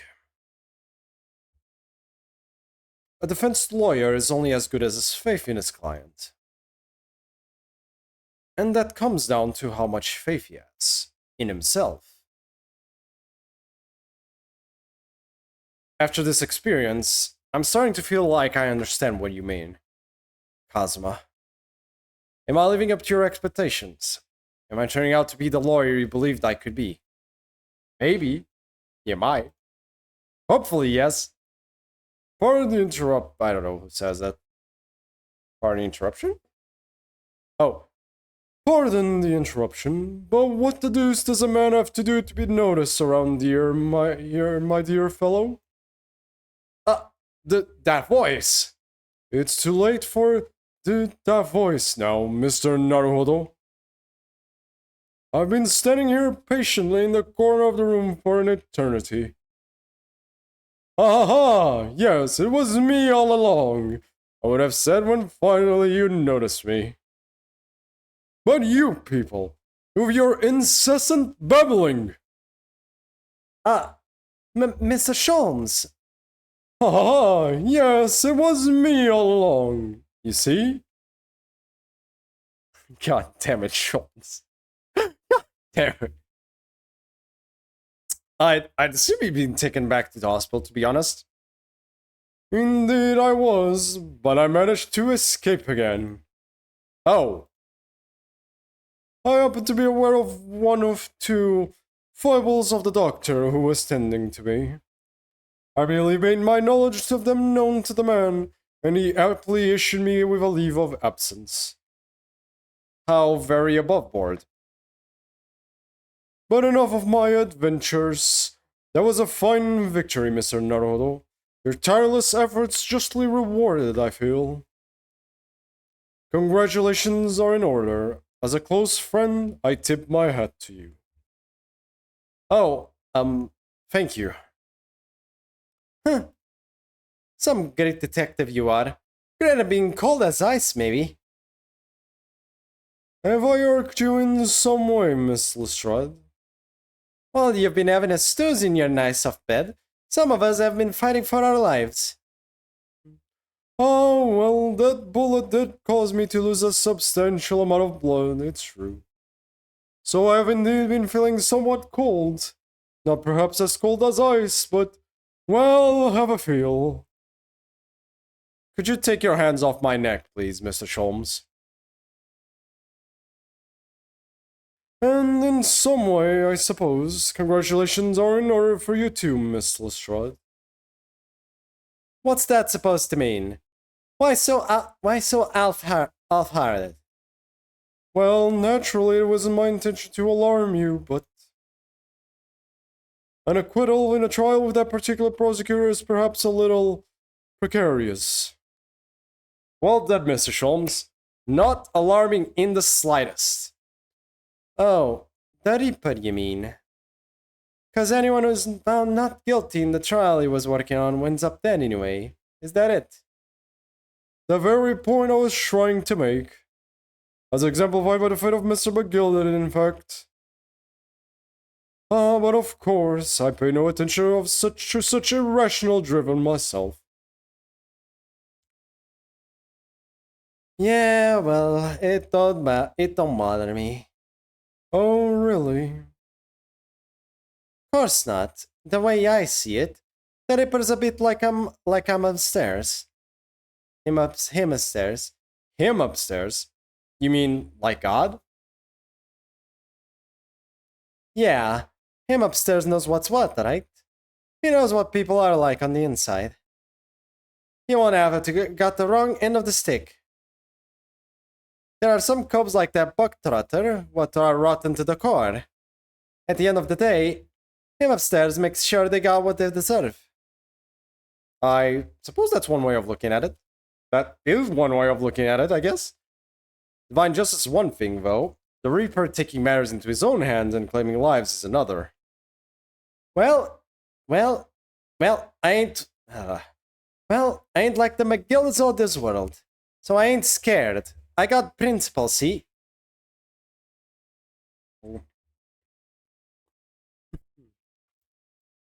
A trait in you which is to be admired, Miss Lestrade.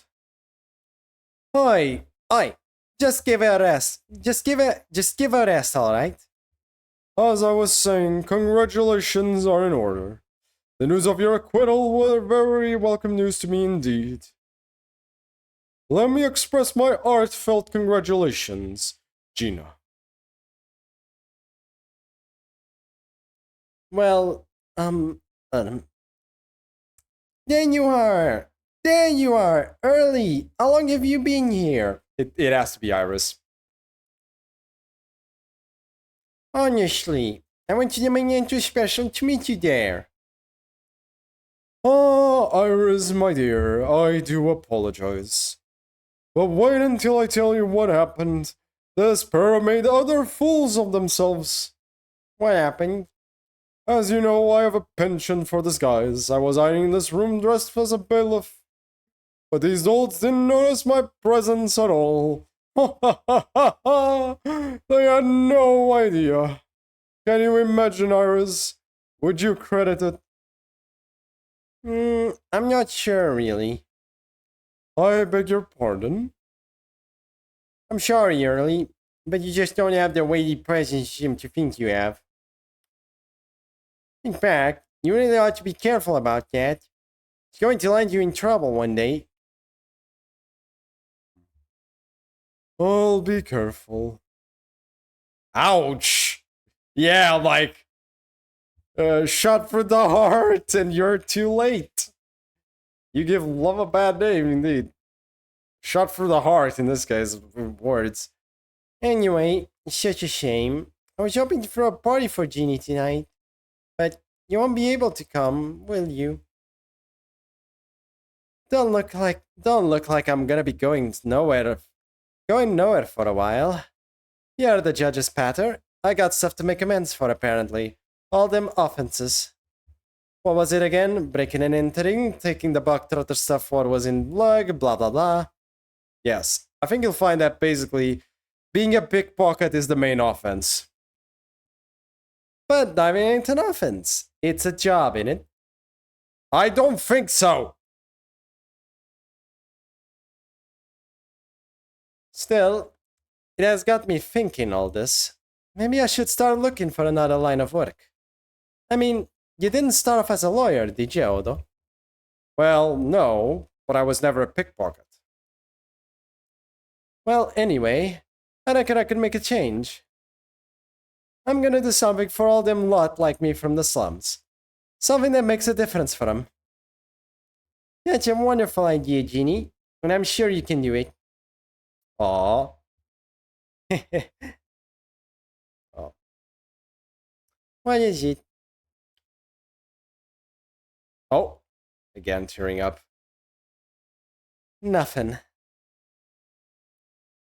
Miss Gina Lestrade, whoever that is.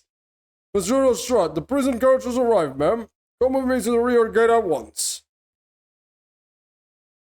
Right. Well, looks like I'm off. I'm off then. Yes. Goodbye, Gina. And good luck.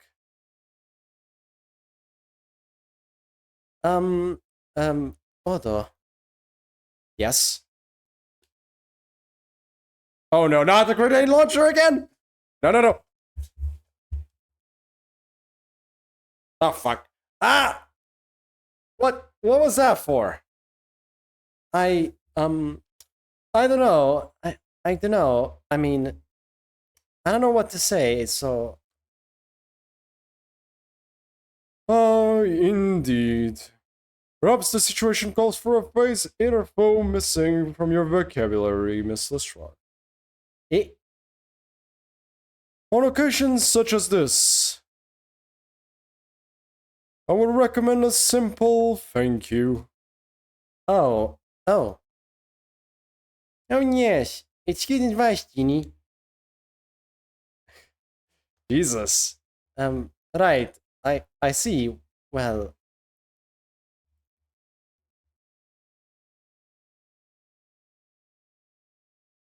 Oh, this is a new way.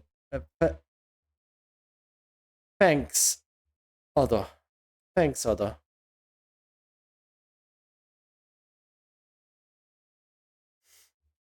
Thank you for everything what you've done. For believing in me. Ah. Not at all. In fact, that should be my line. Thank you, Gina. I'm so glad. Good for you, Gina. Good for you.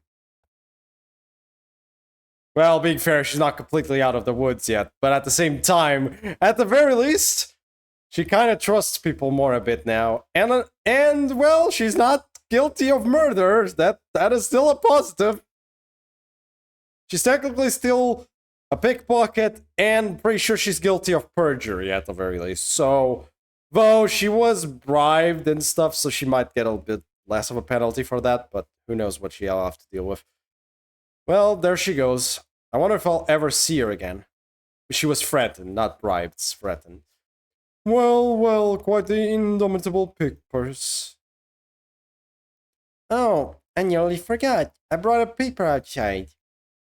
It's a special edition, and the trial is all over the front page. Pickpocket's innocence proven. Isn't it wonderful? You should have shown it to Gina, Iris.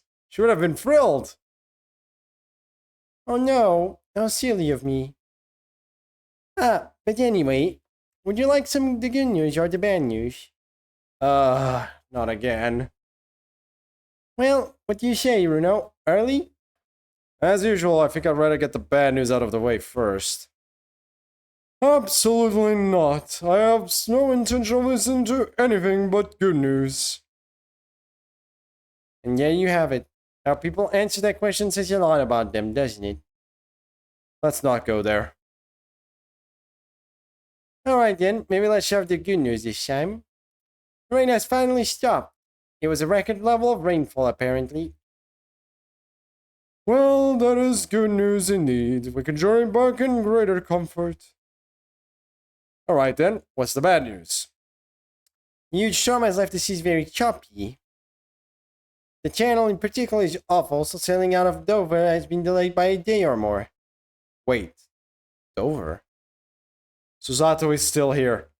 That's right. If we head to the station immediately, we may still make it in time to wave Suzy off.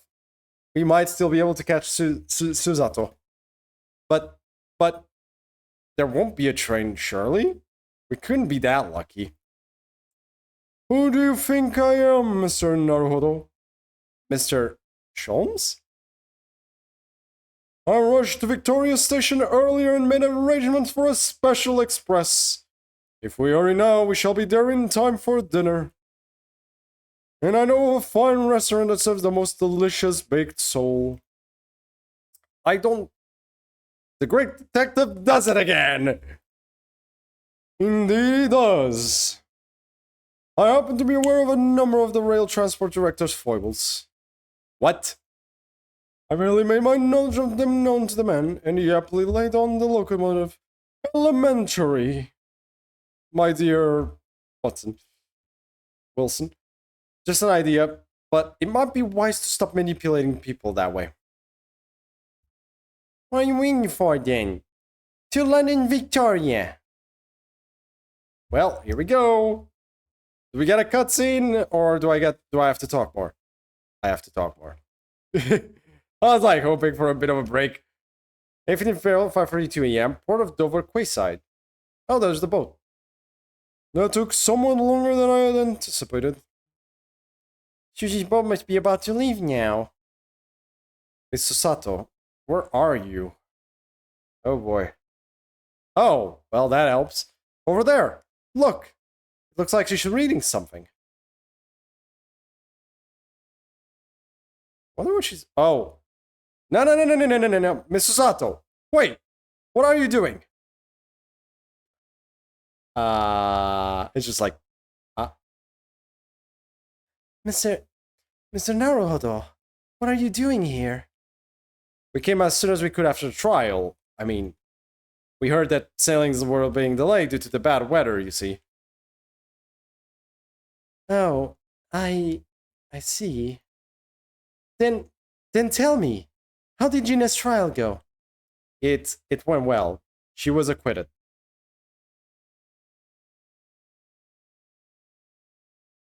Aw. That's wonderful. Really wonderful news. That is great. Whew. The book you were about to throw into the sea. It was your Encyclopedia of British Law, wasn't it? Oh dear. I was hoping you hadn't seen that. I'm not worthy of practicing law in any way now.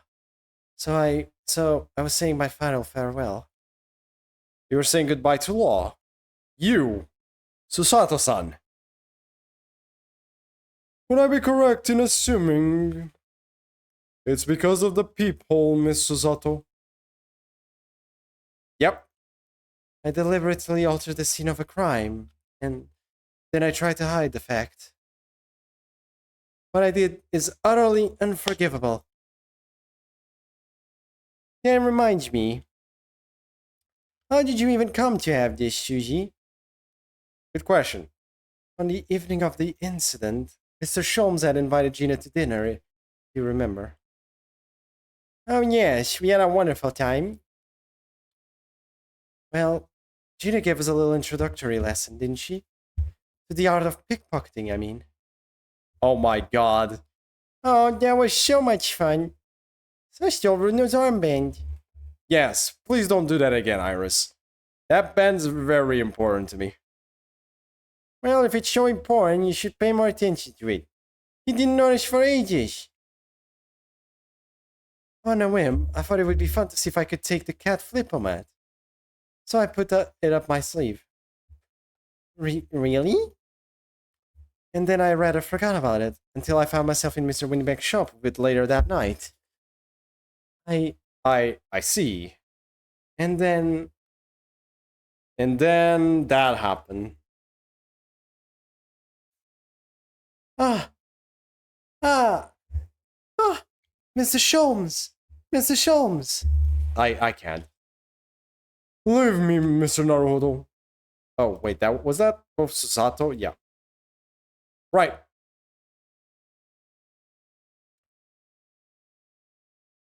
After Mr. Naruhodo had left the shop, I started to think. The door started to play on my mind. The storeroom door, you mean? Yes, if Gina was anywhere in the shop, I realized it could only be behind that door. And at that moment, the little device that I had put up my sleeve sprang to mind. I was so worried about Gina, I simply had to know. So, you used the cat flip-o-mat to pick the people in the door. Ash capturing a photographic print of the shop by one of Early's red-ended recorders. Indeed, it was of the first importance, that point. Precisely when the people was made, that information would prove to be Mr. Naruto's greatest weapon. Though naturally, without proof, it would have amounted to nothing. And when I looked through the hole in the door, the sight that met my eyes made my blood run cold. I mean, she would not have even figured that out. Thoughts started to run through my mind. I remember that trial 2 months earlier. The trial of Magnus McGilded. I thought about how he had manipulated the evidence and arranged false testimony to secure his freedom. It made the British justice system feel very dark and sinister to me. And then a terrible thought occurred to me. What if some wicked criminal was planning to do the same thing now? Well, 1 sec. Because from the appearance of the crime scene, it looked exactly as though Gina had shot Mr. Windybank. Even though I was sure she would never have done such a thing. You were worried that the true culprit would try to frame her for the crime. That's right, but then I realized it would be very difficult for anyone to give false testimony in this case. What do you mean? Well, the crime appeared to have happened behind the door of a locked room. For someone to claim falsely to have witnessed it, there would have to be a way to see beyond the door. And she created a way for them to see beyond the door, for which a people would be the very thing. Only the people I had made wasn't actually there until after the crime had been committed, of course. And the criminal would know that, so it wouldn't make any difference. But the possibility of a rather ingenious trap was there, was it not? A trap? Is that why she did it? What the hell was with the smell today? I'll get if someone was taking a bath. So, is that why you kept it a secret, Suji? You never mentioned that you had made the people to anyone, not even the police. That's what, boy. Sure, boy. I know.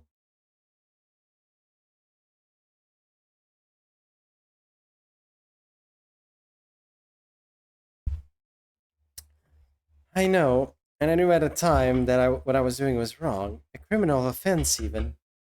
That's why I decided to confide in Mr. Sholmes. If Mr. Naruto was completely backed into a corner, with no other possible means of escape, the truth about the people could save him. That was my plan. She really does think of everything. But then, why didn't you just tell me everything before the trial began? My dear fellow, you're not thinking straight. If she hadn't done that, it would have rendered you complicit in the whole escapade. You didn't know. You could have been disbarred if you had been seen to have knowingly tampered with a crime scene. So Miss Susato decided to shoulder the burden of responsibility alone. For your sake and Miss Lestrade's. Oh, Miss Susato. So she kind of saved our bacons in a weird way.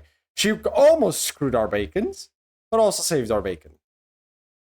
The truth is, when it happened, I did it because I lost a little of my faith in the law. Oh. I was worried that the right person wouldn't be convicted of the crime. But the moment I allowed myself to think that is the moment I lost my right to call myself a judicial assistant. What you did isn't comparable to what he did. Graydon is the one who lied in the witness stand, using that people as a way to implicate Gina. And besides, if the people inconsistency hadn't existed, I'm not at all sure that she would have been acquitted in the end. Miss Susato, what you did saved Gina's life. Okay, there's a 50-50 chance on that, possibly. Maybe it did save it, maybe it didn't. But you don't know. Either way, Gina's life is saved. Or, the bit about her going to jail for murder. Well, with your kind words, Mr. Naruto, you saved me, too, from my regrets.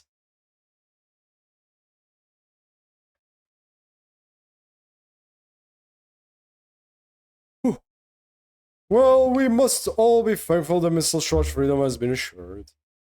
Yes, exactly. Although some of the loose ends in that trial will continue to play on my mind, I'm sure. But the revelation that the music box disc contained secret messages, Mr. Naruto. What a triumph to work that out. I'm full of admiration. Well, actually, that argument wasn't quite as compelling as I thought it was. Oh, it wasn't.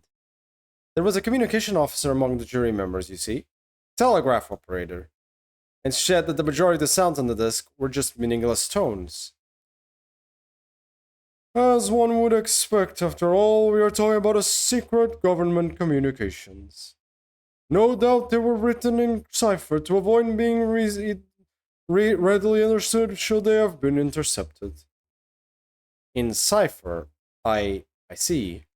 So then we could never have hoped to understand the message anyway. Nonsense, my dear fellow. It's quite a zero-pipe problem, I assure you. Huh?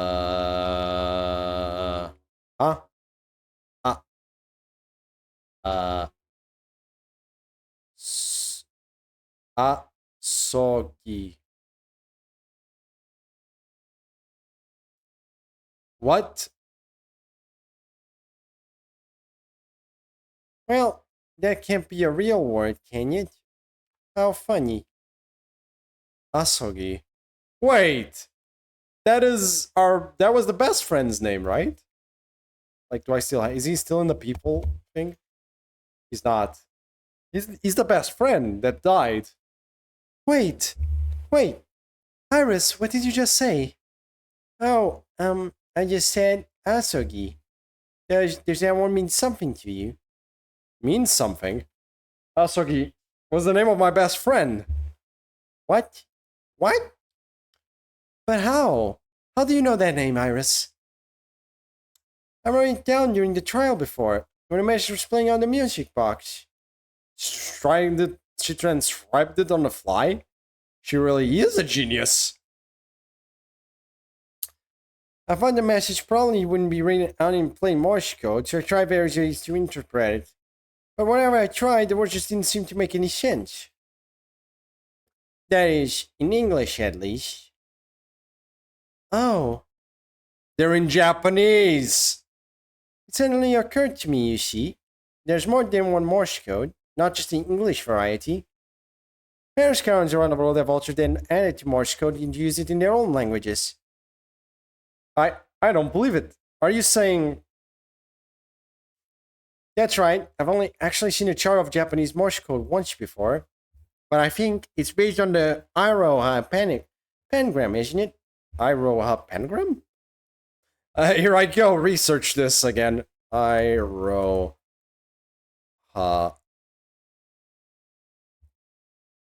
Pengram.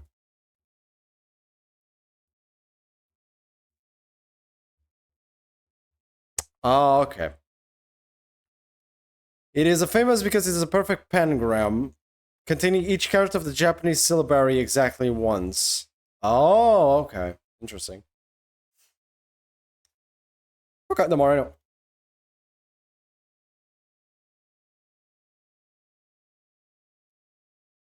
And you mean to say that in Japanese Morse code, the message has asogi?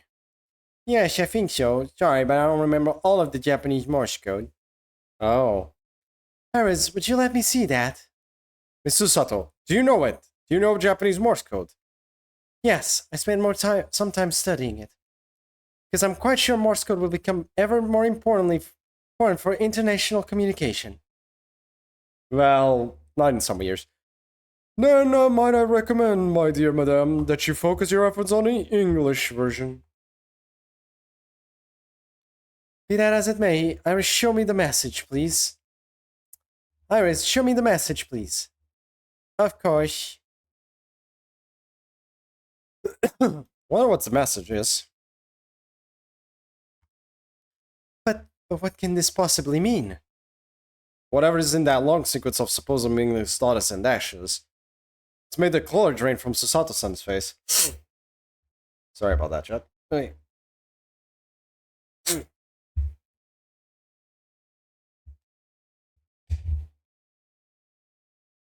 There's no doubt that this message is written in Japanese Morse code. So the British Empire has been using Japanese for its secret communications. I don't understand the reason why, but the message appears to be a list of 4 people's names. 4 names. The first is Kei Asogi. Kazuma Asogi. Why? Why was his name on that disc? The second is Ai Hashin. Shin. I don't recognize that name. Shin. First is T. Greguson. Gregson? Tobias Gregson. So, Inspector Gregson. Oh, it would seem Tobias Gregson is the 3rd man on the list. And what's his name doing in a secret government communication as well? And the last name. What's the matter, Miss Susato? It's just so strange. So unexpected. Oh, what is it, Susie? Don't keep us in suspense. What is it? The last name is J. Wilson. Oh. What? Wilson? John H. Wilson? You mean Daddy? You mean Daddy? Oh boy. It says only J. Wilson, so I'm afraid I can't be sure. Then, after the 4 names, it reads, if I translate from Japanese, that is all 4. And that's the end of the message, or rather, the end of what you noted down, Iris. I just can't believe it. Who would ever have thought that those discs contain Japanese Morse code? Not to mention a strange list of some disturbingly familiar names. One of them we don't know, though. The Shin name. It would appear that this particular message is a communication of some kind between Great Britain and the Empire of Japan. So, Daddy could be in Japan then? Where Suzy and Runo come from? Oh, well... no, it's not very likely, really, is it? I mean, there are thousands of people with the surname Wilson, and there must be lots of J's among them.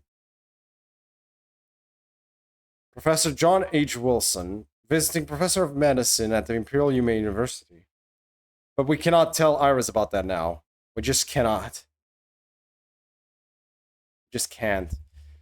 This is so strange. Somehow, in solving the case of Mr. Windybank's murder today, I feel like I've rolled back a boulder at the mouth of a very dark cave.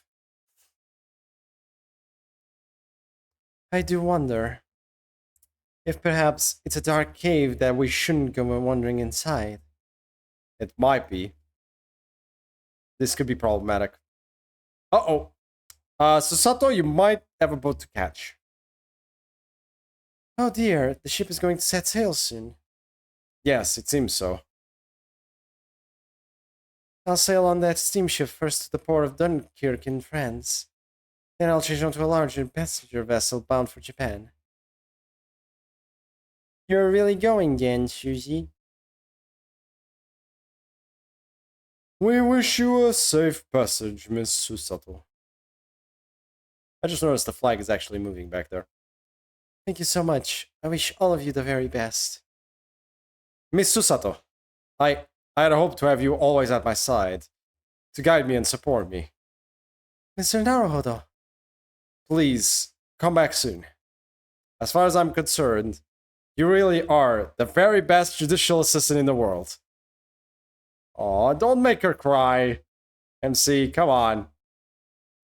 I'm quite sure. I'll be back before you know it. That's better. Really, Shuji? Oh, now don't forget, Iris. I made you a promise I've yet to fulfill. A promise? About your manuscript. Ah.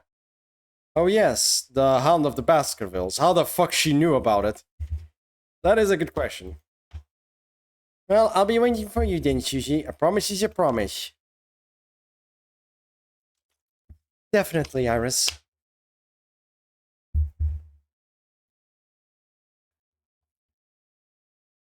Mr. Naruhodo. Yes? Yes? You remember the first time we met? Yes, of course. On the SS Buria when I was dragged out from that wardrobe stiff half asleep. If I remember rightly, you threw me halfway across the cabin with a Susato takedown. You know very well what I'm talking about after that. It's strange, but being thrown together as we were in that case, I somehow felt straight away that you were the perfect person to continue Kazuma-sama's great legacy. Miss Susato. And my instincts were right. I really want to believe. No, I'm sure that I'll be back soon. Farewell and farewell until then. Break. Oh.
The freaking violin.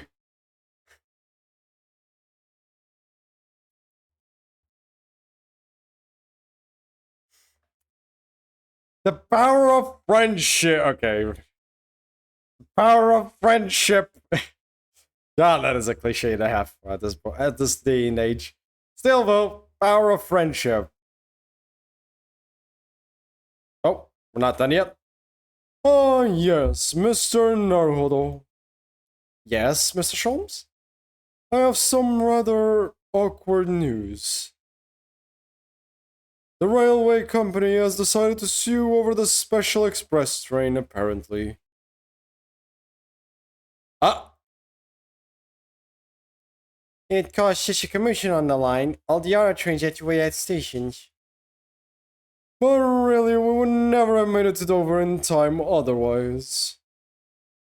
Anyway, I explained everything, and how it was all your fault. Huh? Huh? I believe a formal complaint should be delivered to your office tomorrow. But not to worry, my dear fellow. According to Miss Susato. You love defending yourself in court. Huh? Huh? Huh? It's alright. I'm perfectly happy to testify. You really didn't look like the sort of man who would do something so outrageous. See? Mr. Sholmes. Yes. A word, if you don't mind too much. Just a tiny word. No, don't worry about it. Tiny bit. Why, certainly. Any word you like, bellow it out, my dear fellow. Oh yes, I love ruined words, and I know just what I'll use here. Okay. Then, I really must say, of course, we have to end the game with an objection. That is like, goddamn case in point, we must.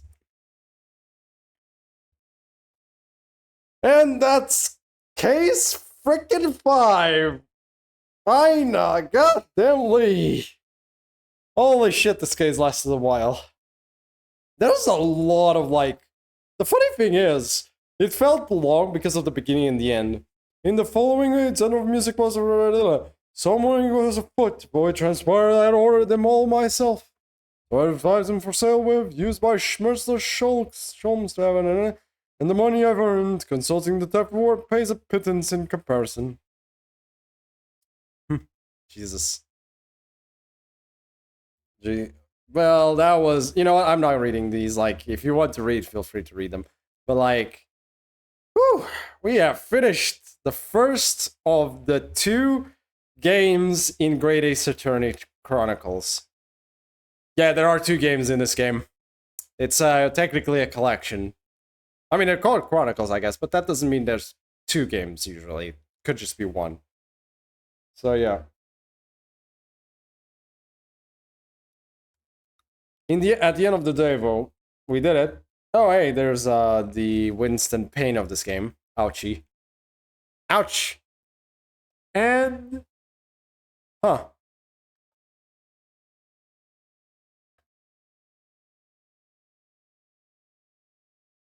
Lol.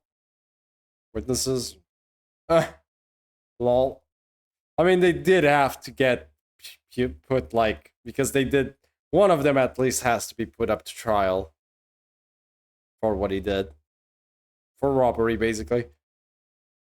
Oh, there's Sonaga. Nice.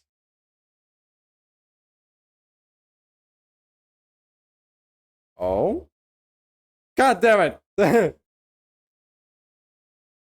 Oh my god, it's Soseki. Poor Soseki. He brought some kittens on board by accident on that. Wait, his offspring? The hell? Damn, Wagahai. Oh, there's a strong heart.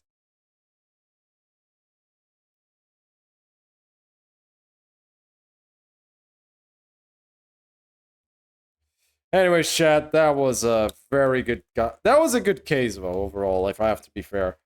Like, is it my favorite case of this game? No. I did enjoy this case, and I liked it quite a lot. I think it's my second favorite case in this game. But if I have to choose a favorite case in this first game, in the first 5, I think the third case is my favorite. It was like the most tense one, I'd say. I feel like this one, like, got a little dragged out a bit in the beginning, probably. The third case felt very good and concise, and also very nerve-wracking and, like, interesting throughout the whole case.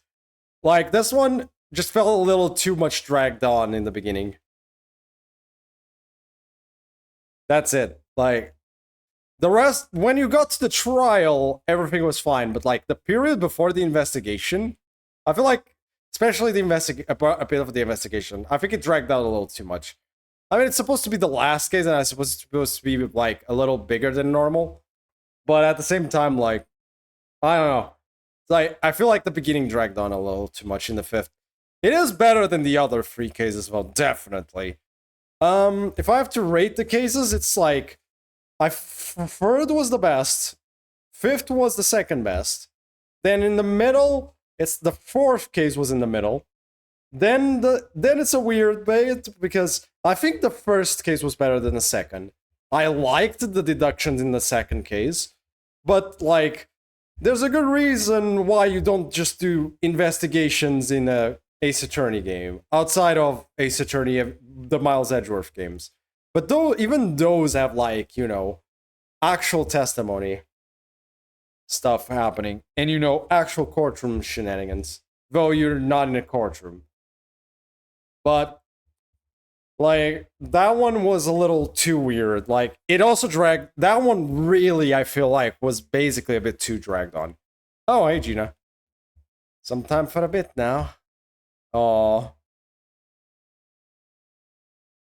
Oh, that's good. It's always going on about all them kids what Sholmes is looking into.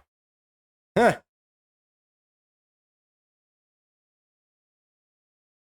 Oh? Oh boy, what? Are you gonna become a detective now also, Gina? Would be kind of fucking hilarious. Not gonna deny it would be hilarious if she became a detective out of nowhere. Oh, great done.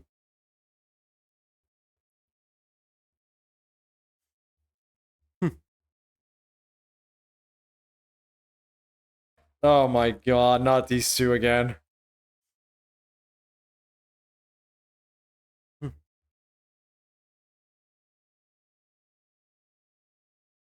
Oh my god. You freaking JoJo reference. Goddamn ridiculous JoJo references. Fucking hell. I cannot escape the JoJo references today, can I? We're not gonna end it on Graydon, right? Okay, good. Thank god. Back to Ryunosuke. Oh, this is... Yeah, Sato's not there anymore. Faithful goodbyes and wonderful encounters. I've come to realize that's what life is all about. There is still a lot of unanswered things, as you know, though. You know, we still don't know what the telegram was, or what it said. Well, we know it was for her to go back, but why did she have to go back?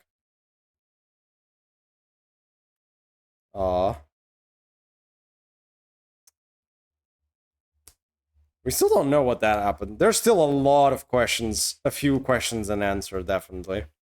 Especially now with that mess, not the telegram, but the Morse code. Ah, oh, look at Wagahai.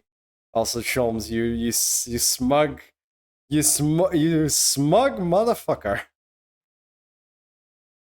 You smug ass motherfucker. There we go. And with that, chat, we have cleared case freaking 5 of the first game.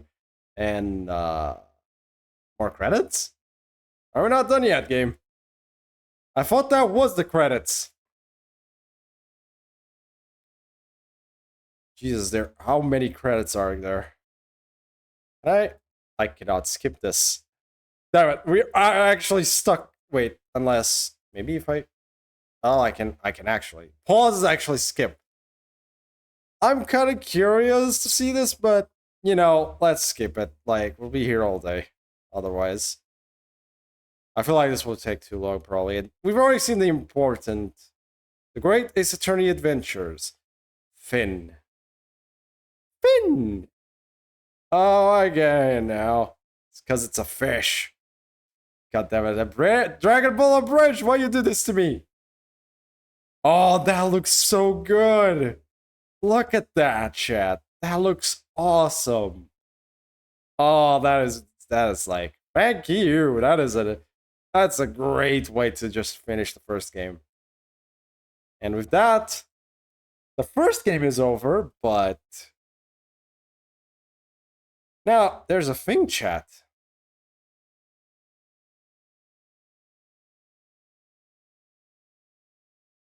That was only the first game. There's a second one. The Great Ace Attorney 2, Resolve. However, this one will have to wait until next week. Yes, I am cliffhanging this.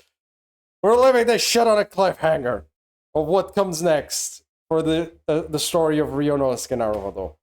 We're leaving it on a cliffhanger until next week.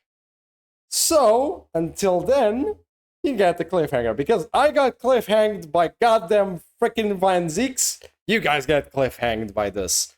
Or, just, you already played the game, and so all this spiel I'm saying is basically mute point and not even worth mentioning. Either way, chat, I hope you enjoyed the finish of the first game of Great Ace Attorney out of the Chronicles, and I hope you enjoyed it. Tomorrow we'll obviously have the stream at the usual schedule, tomorrow afternoon. It will depend, what it is depends. It will depend. If Narrowfest comes out tomorrow, it's Narrowfest. If it's not Narrowfest, it will be Sonic Adventure 1. Or we're going to keep going with Sonic Adventure 1. Either way, we shall see what it is when it comes around. Until then, chat, I hope you enjoyed the stream, and I hope to see you guys again next time. It has been a pleasure, and I will see you all of you tomorrow. Have a good one, chat. Bye-bye.